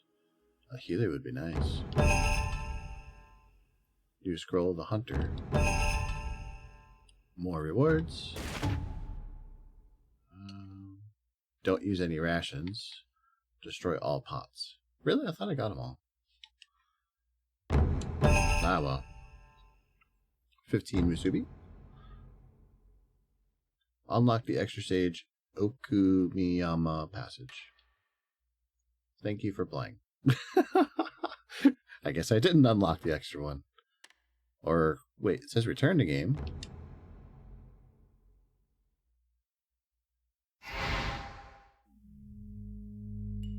Maybe I can play it? Weird.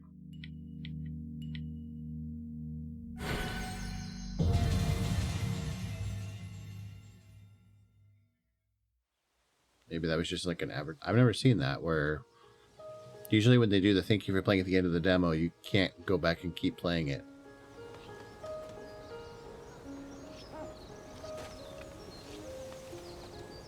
Got a new woodworking guy here.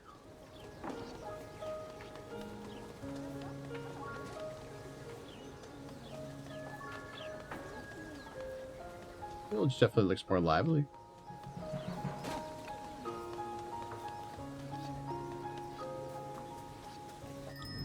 Alright, let's go in.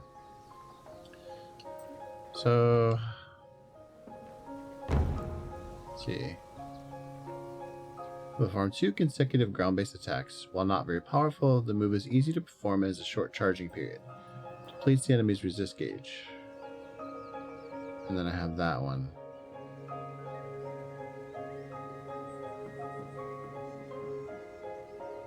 That one's more useful. We'll leave that there for now.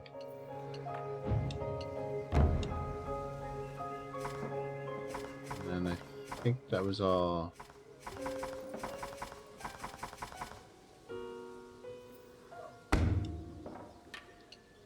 Guess we can do that.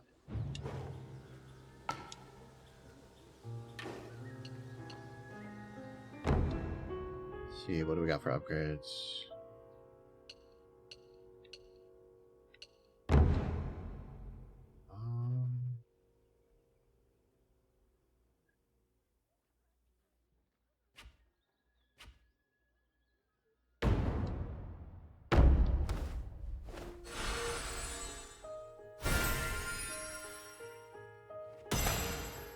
I feel like that was a pretty useful upgrade. Archer, just an attack power increase. It's the barrier upgrade. These guys are so expensive to make. Oh, Shaman's pretty cool looking. I'm gonna do an upgrade just to see. Seeing the mask upgrades is kind of cool. What do we get? A little more color. Slightly increases the amount of health healed by the shaman.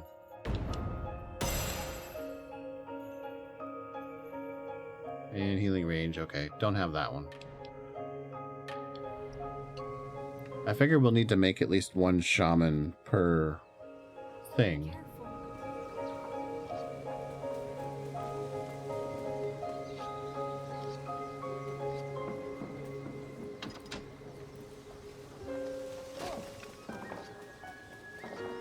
It's a weird game, but it's very cozy.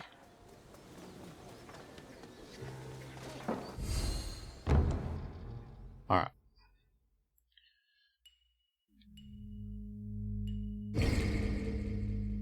The people cut through the deep mountain valleys to make way for the great shrine passage, but it has now been overcome with sin and defilement. Save the 7 villagers and proceed through the hidden mountain passage. 7 villagers, damn.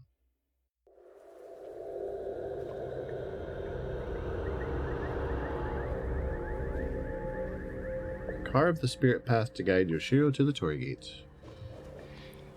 Alright. Pause that for a sec. I need a drink. So, carve the path, rescue 7 villagers, purge the village of all defilement. Okay, so those are basically what we've been doing anyway.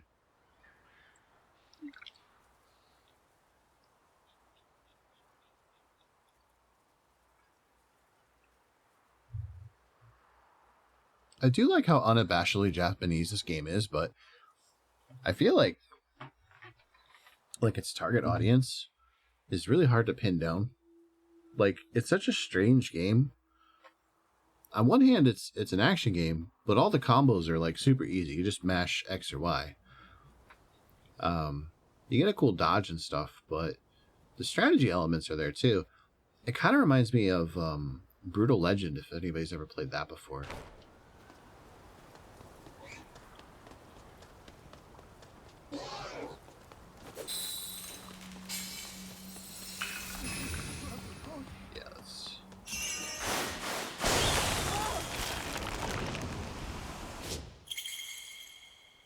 Shaman. Some roles can only be given to certain villagers. Only fish villagers. I think that's a fish. It's hard to tell. Only villagers with the blue thingy can be assigned the role of shaman. Well, congrats. Today's your lucky day. 150. Dang. Alright, well. We'll just get that out of the way. Bolstering rings. Villagers inside a bolstering ring are bestowed with increased attack power and movement speed. The rings will be destroyed if they take too much damage from siege attacks.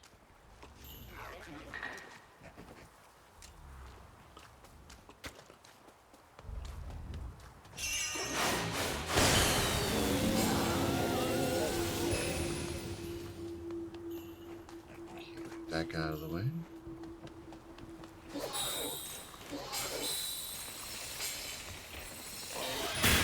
Whoa.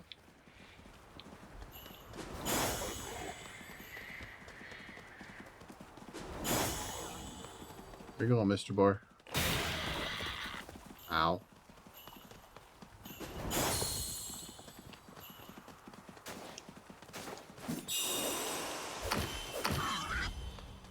Bro.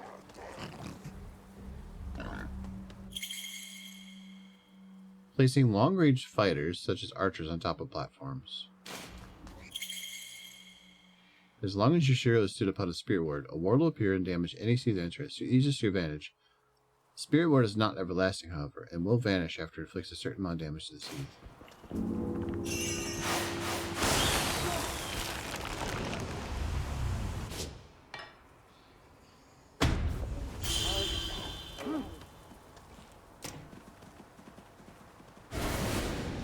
Shoot, no. Damn it.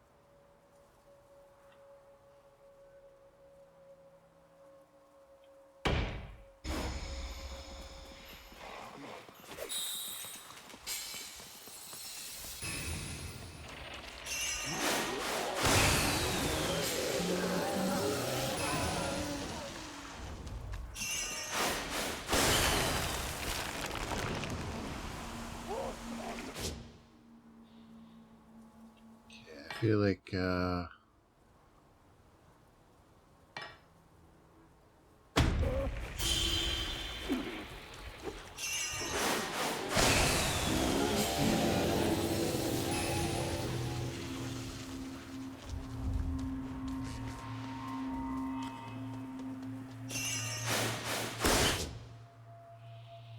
it was like an insta.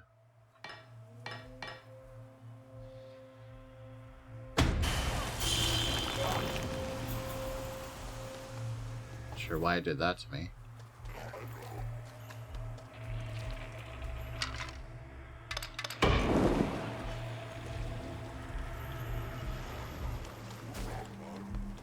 Time to work.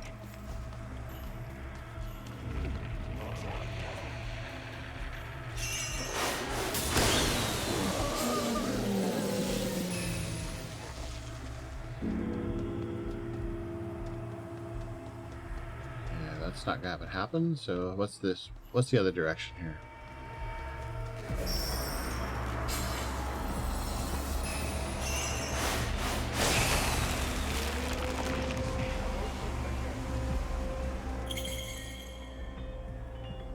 Story dates created by the defilement acts as a door for the seed entry human world. Locations may change during the days to keep their positions in mind with prepare for nighttime battles. Interesting.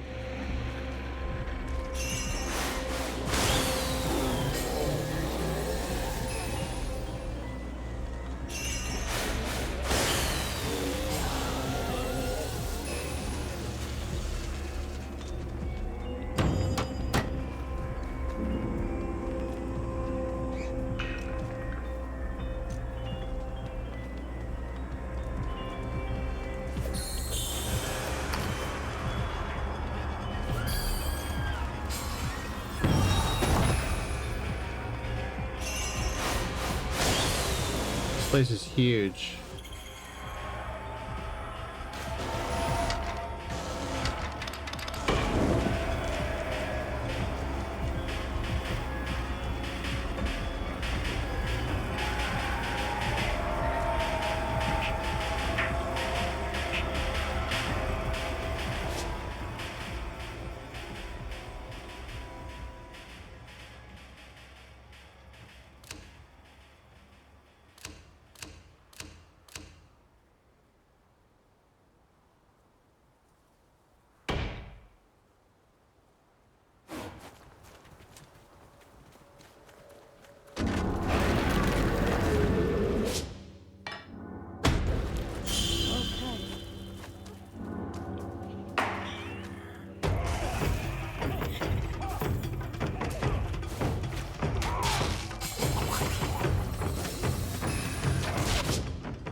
Is that go time in?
how I managed that.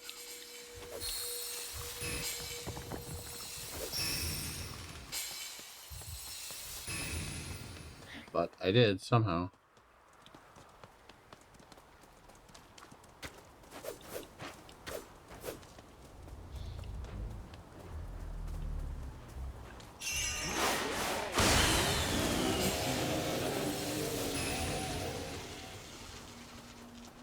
Okay, so...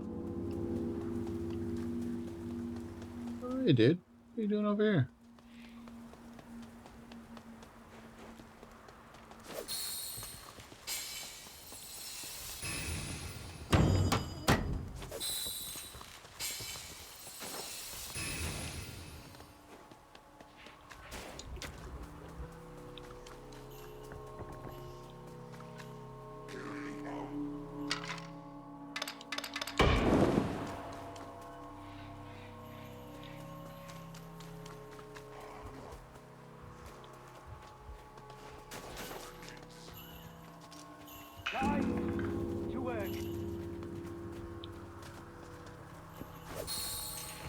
Gotta get that last piece. Oh, hey, what? Did I miss one? I totally did.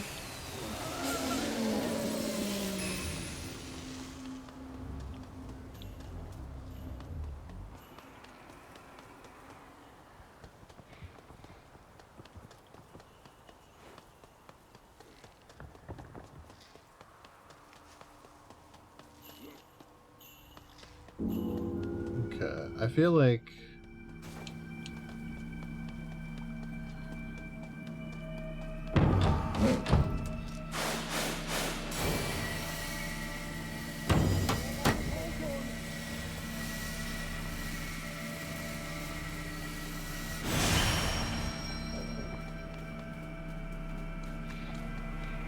We'll have her stop there.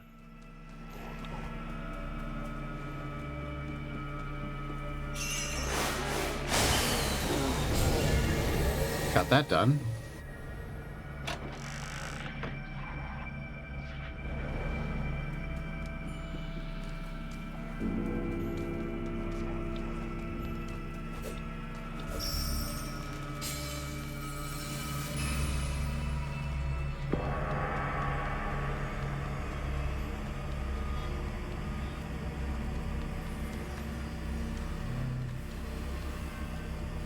Where is it?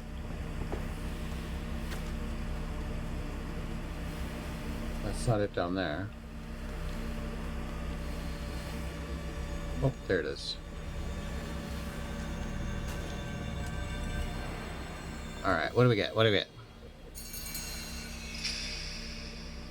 Slightly increases So's attack power. Eh.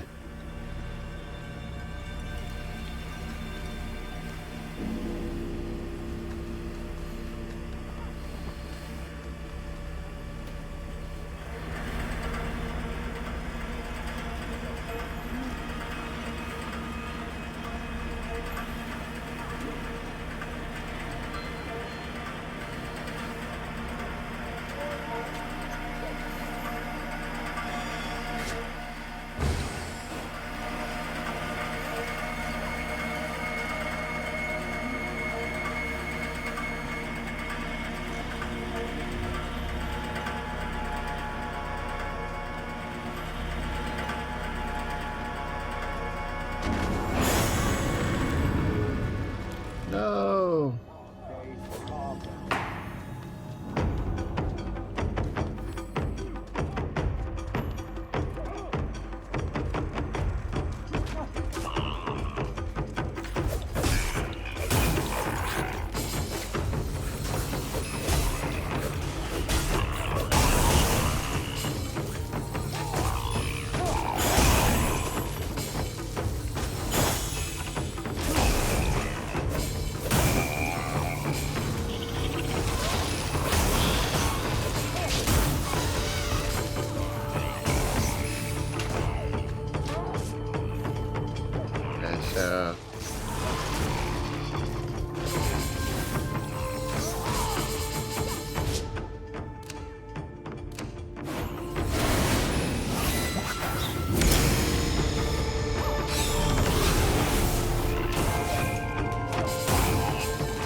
got a new one. Sumigaki.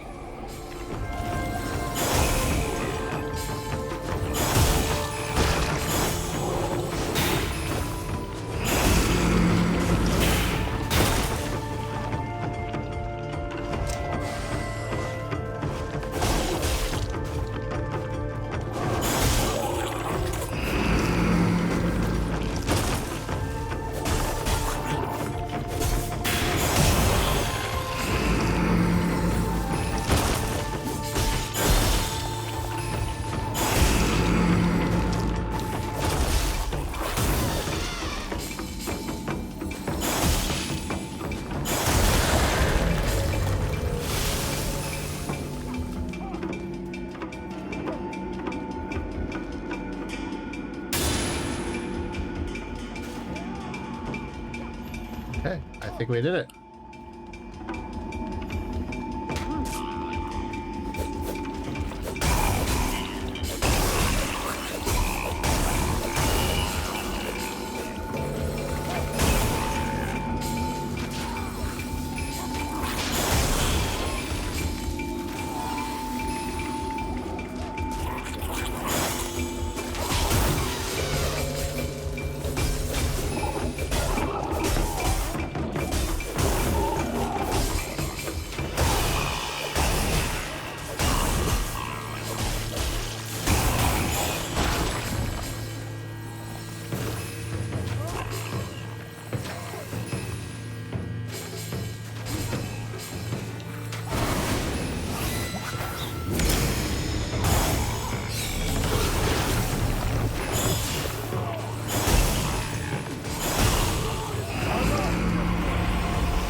And I think we did it.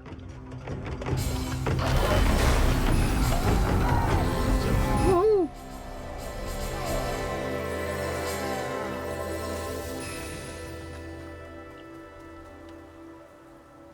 All right. I think we got enough to take her to the thing. Yo! All right. Oh, we gotta speed up time. Can we get her here before it gets dark again? Yep, we can.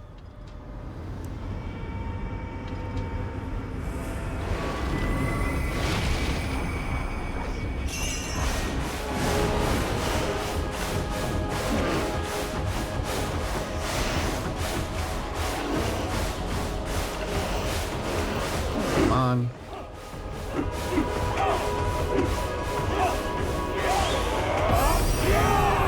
Woohoo!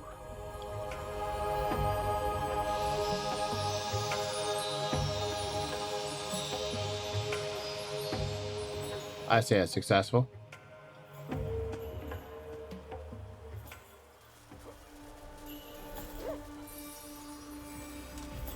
All right.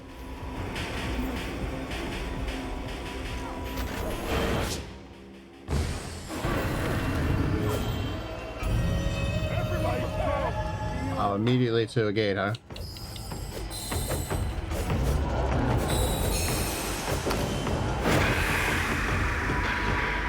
Cozy Kumi.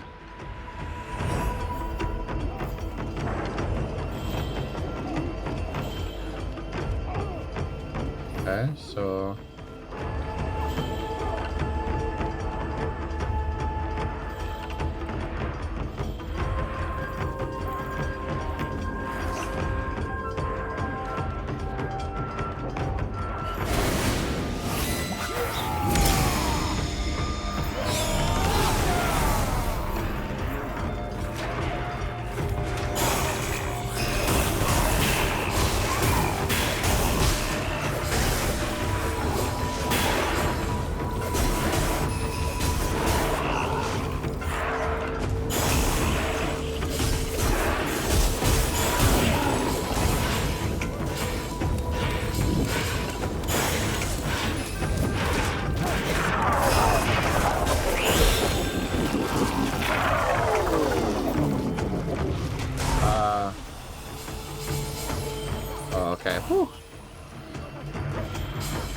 was worried that was going to be like a really bad thing.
Did we do it?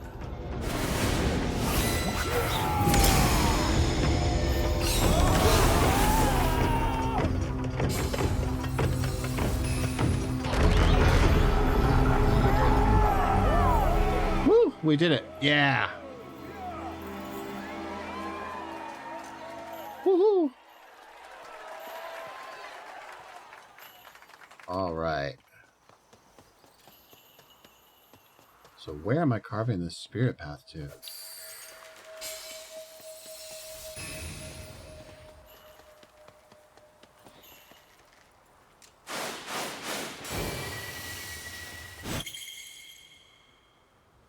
Oh.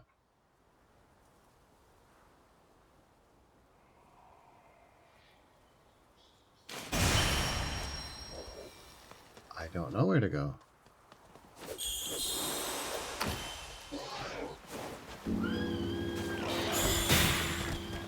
Really?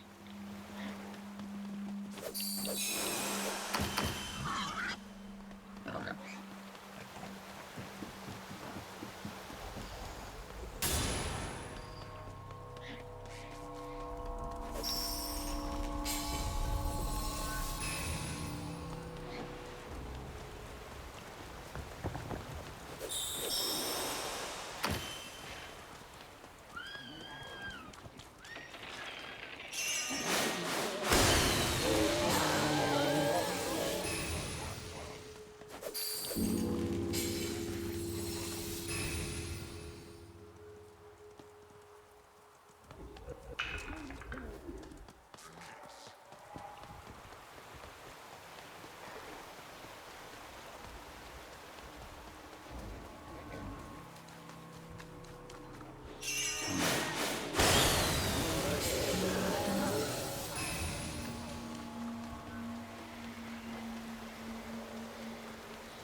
So we did manage to hold off the horde, though, so that's a good thing.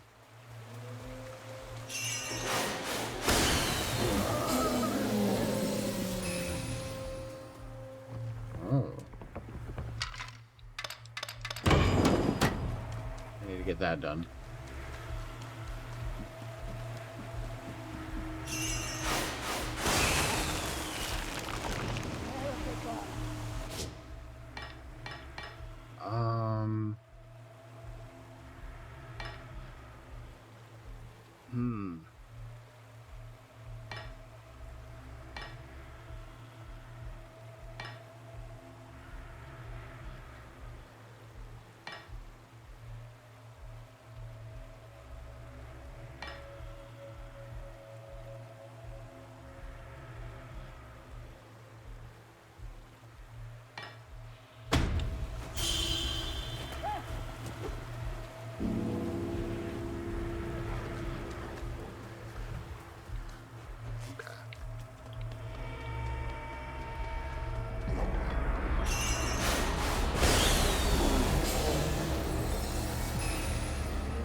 So maybe another archer. It's cheap.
I think we're gonna have to do this for now.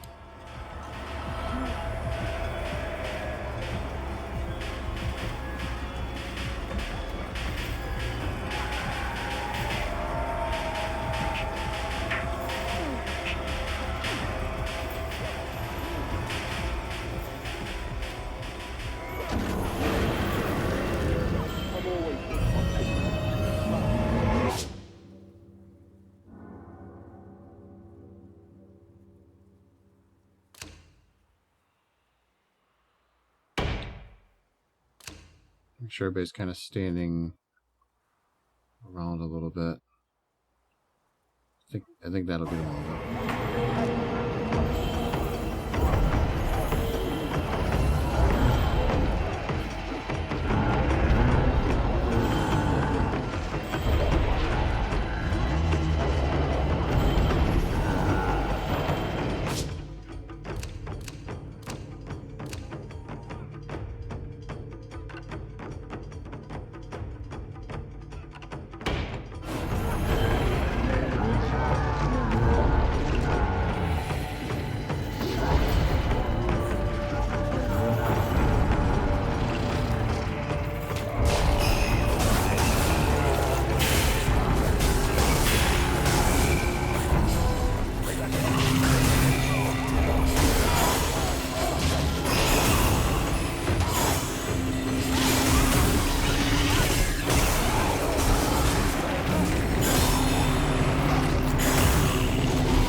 Oh my god.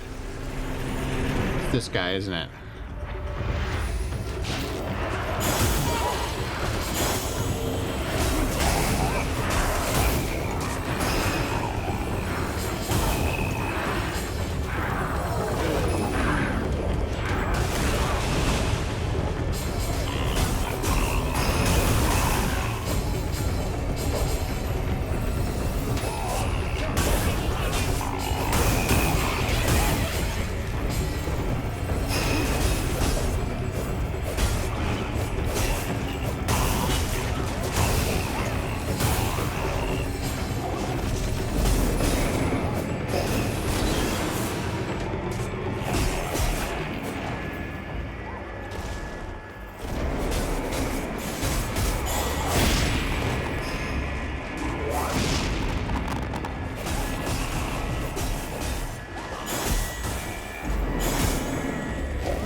bad. This is bad. Oh, did I get him?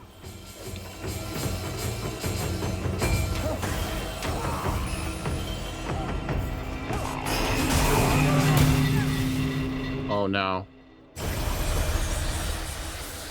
Ah.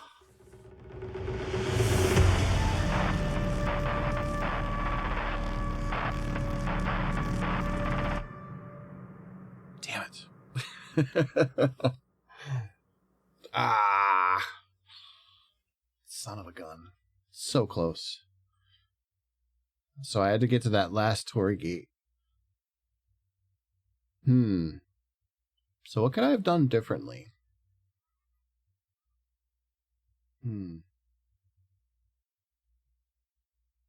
Well, I feel like I had the right idea with rebuilding everything. So I think my biggest issue is that I was probably spending too much time on defenses I wasn't using.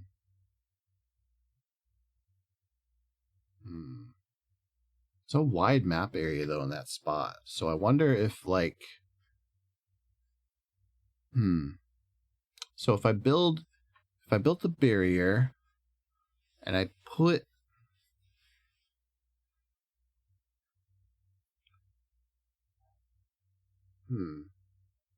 So I think my mistake was that I should have moved her as soon as I discovered the path with the barrier. I should have moved her over there.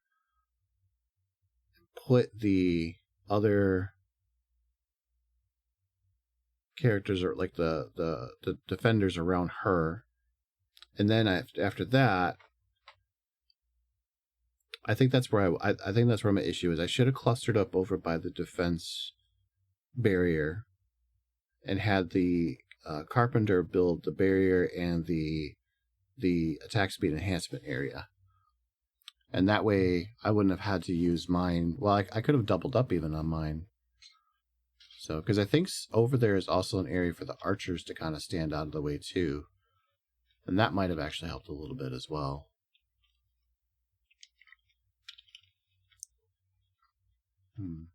This is actually kind of a challenging one. Which I'm glad, but... Alright, let's see what we can do here. Let's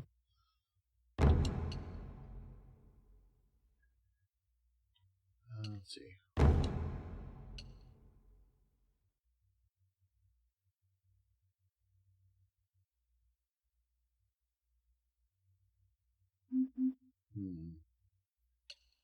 No, I think I still like the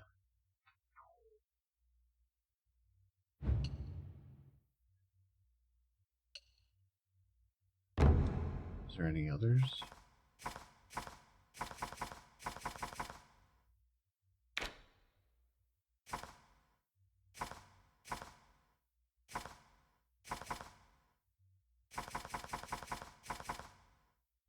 Oh, it shows attack power. I think I'd rather have that than health.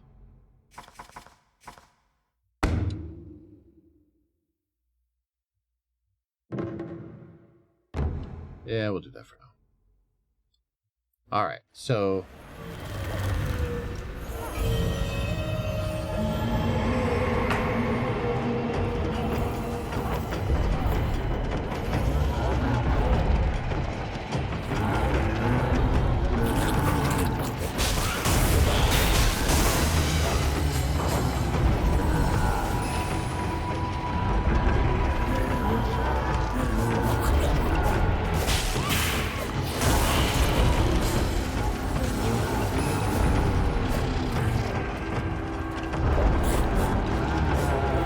Oh, did he just juke me?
Okay.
Yeah, I feel like here's a good spot for her to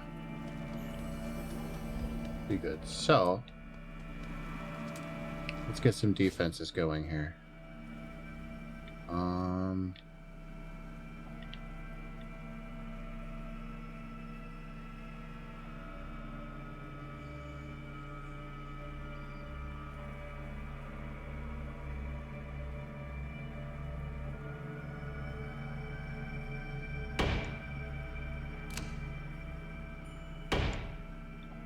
No, I want...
I feel like there's really no good spot for the archer. Here, I guess.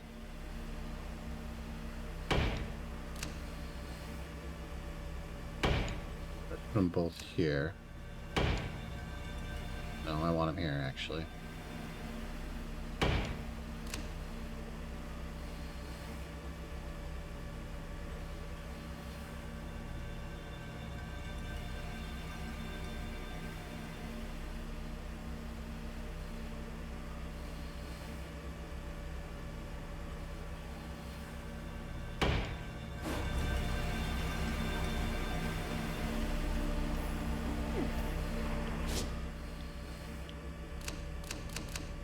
I want the healer.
Well, let's just see where they come in at, I think.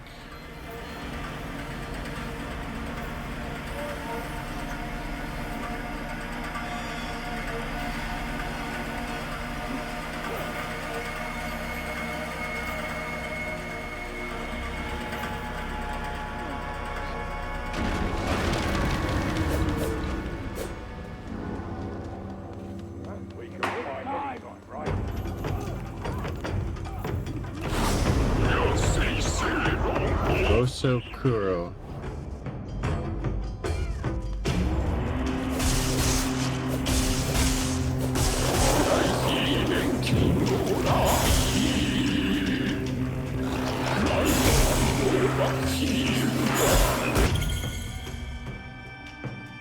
The Rosakur use magical flames to enhance other Seath. Enhance Seath with increased attack power movement, take less damage.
What? All right, and I think I got everything on the map. Pretty sure I got all the villagers.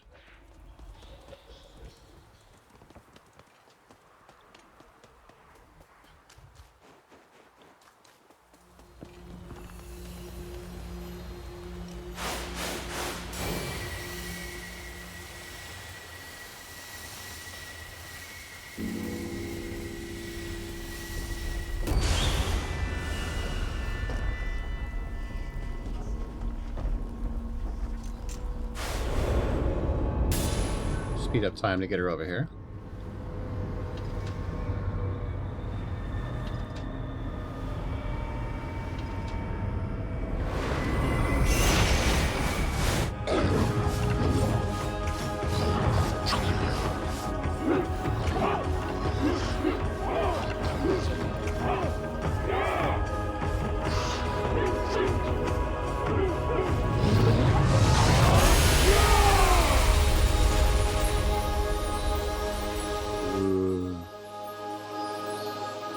I love it. Good job. The logger. Some musubi.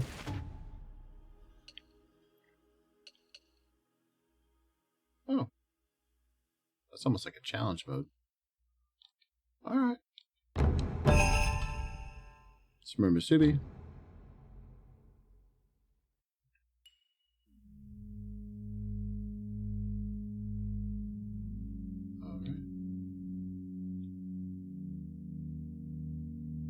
This game has like almost like a diorama look to it. It's really cool looking.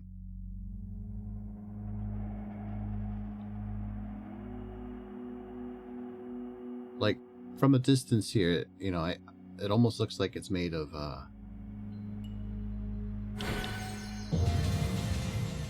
like actual like pieces of like real life material.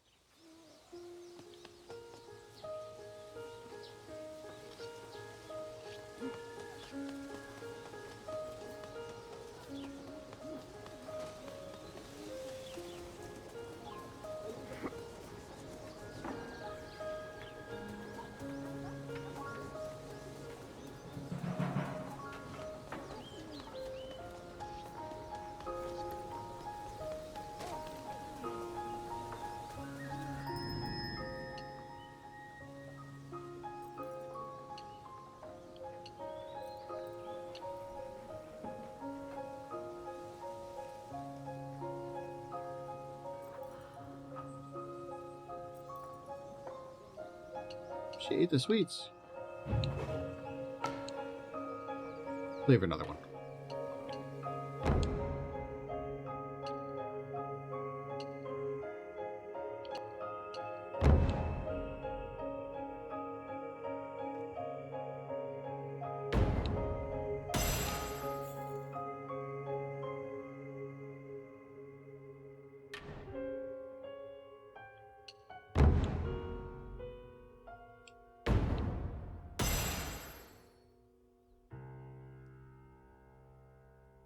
Increases the shooting or arrows. It can now use fire arrows.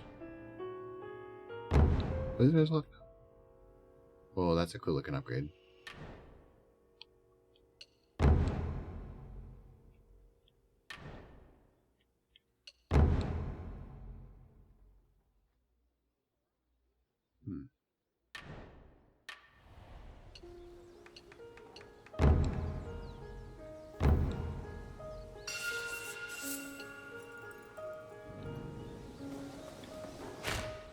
Alright.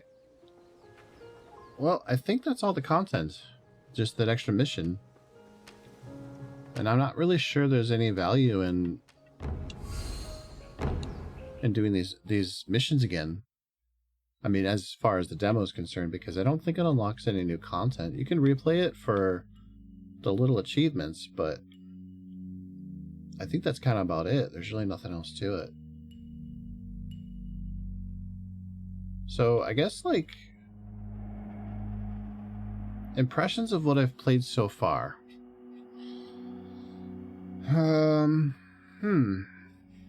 This is a tough one to wrap my head on. Like, on one hand, I had fun. This is kind of a cool little quirky experience that you don't see in games much. I don't know, just like the whole general vibe of the game is, it's very Japanese, but like, it's not bad, like obnoxious about it, you know? Like, it is what it is. It doesn't like, oh my gosh, Japanese food is the most amazing cuisine ever. Like you'll see in like some manga and stuff where like it's all over the topish. This is very much just a, hey, here's some Japanese shit. I feel like there's a little bit of detail here and there. Like I believe the villager names are actually written in kanji, and I can't read that, right? But like, there's very little I feel might be lost in translation. But like Miyoko Pass here, right? Is that kanji on that little picture? I don't know. You know, does that just say Miyoko Pass? It might. But yeah, I mean, as far as the gameplay is concerned, I would hope that your character can eventually upgrade to more moves and stuff. A little bit repetitive as it is. And I like the blend of action and strategy, but sometimes it's hard to tell like where you should position your characters. I feel like some of those missions are going to take some trial and error to figure out. I don't know. I like the blend of action and strategy. It definitely is a welcome change from a lot of games. I do feel like the characters, there's talking, but they don't really talk. There's no narrative really to speak of. It's just cleanse the mountain. Not a bad thing. Like I talked about at the beginning of the stream, you know, sometimes just playing the game is the narrative. You know, kind of has an old school vibe to it like that. And I could see this game having a very like cozy vibe to it for the playthroughs. My issue really is just that like I'm already a few missions in for the demo here, and I know this is like probably not how the structure of the game is entirely, but like I feel like if there isn't really enough variety to the gameplay, things would get stale pretty quick. So I'm hoping the demo is just that. It's just a little bit of a teaser, you know, first maybe a couple missions of the game or something, and that's about it. Because I feel like if this is a taste of how the game is going to go in the future, you know, like for future missions and stuff, I feel like there's a point where this might come across like a bit stale as you're kind of playing through it. You'd have to like really vibe with the game to want to keep playing it. So yeah, applause for Capcom for doing something cool and unique, I think, anyway. Yeah, but I think that I don't know. I think this is gonna be a Game Pass game, so that's good. You know, like it's definitely a good thing, because I feel like this being a Game Pass game is going to go a long way towards making it a bit more palatable for people to try out. You know, certainly could be worse things.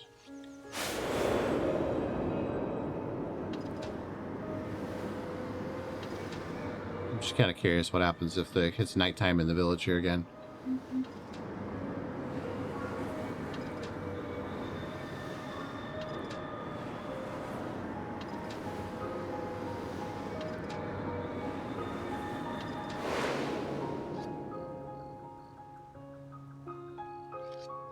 Oh, that's a chill vibe.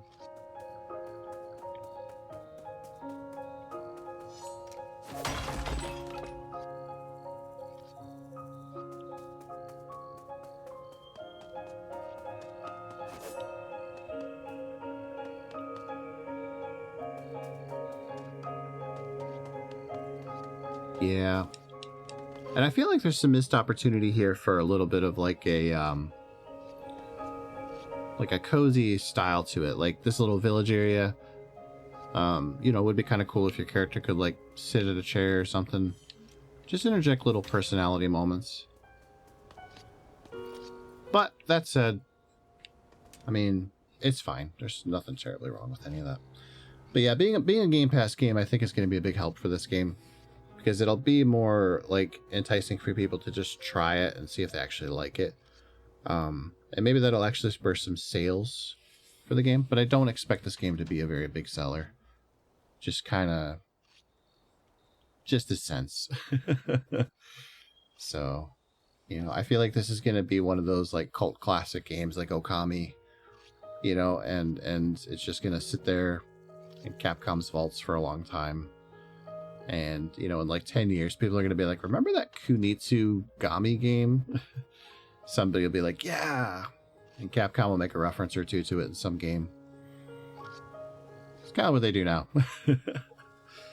So, you know, I'm sure all those Lost Planet fans are still waiting for their sequel, right? Or how about, was it Remember Me? Strider? We're due for a new Strider game, I think.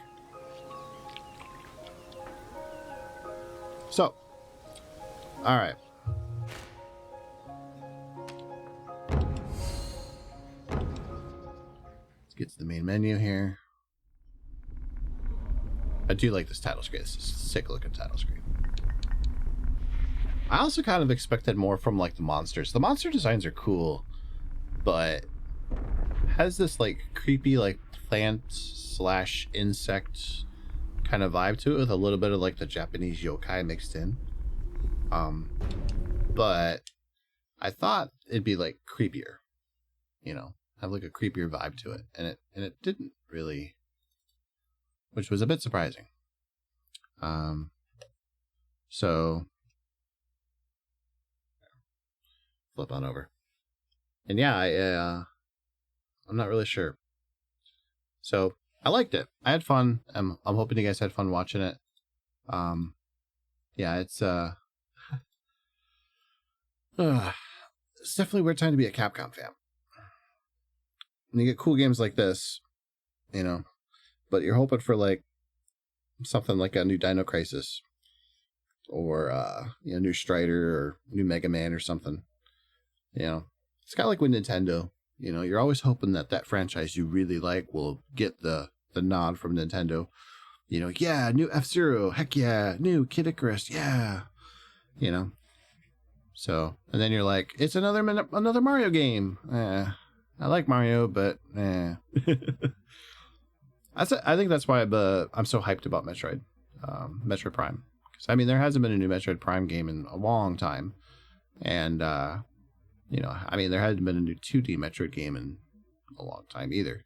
So it's kind of cool to see that Nintendo's actually doing that stuff. You know, and it just would be nice to see them dip into the well for their IPs, you know, sooner than the end of the console generation. But yeah. All right, everybody. I'm going to head out. Thanks for tuning in. Appreciate it. And yeah, I'm not sure what the next stream is going to be. I'm looking to resume Resident Evil 2 Remake. But today just didn't seem like a good day for it. So, but next stream maybe we'll do that. If not, there's a couple of games I'm looking at right now. There's the I think it's called Still Wakes the Deep, which is on Game Pass I think right now. It's somewhat an oil rig, like alien monster on it and stuff. That sounded really cool. But yeah, I'll definitely be returning with something cool here today. Well, not today, but like, you know, soon, next stream, whatever you want to call it. So every time I say I'm going to do a certain thing at a certain time, I always fail at it. So we're just gonna say next stream and just kind of call it good there. All right. I will see you guys later. You have fun in the next one. Take care. Bye-bye.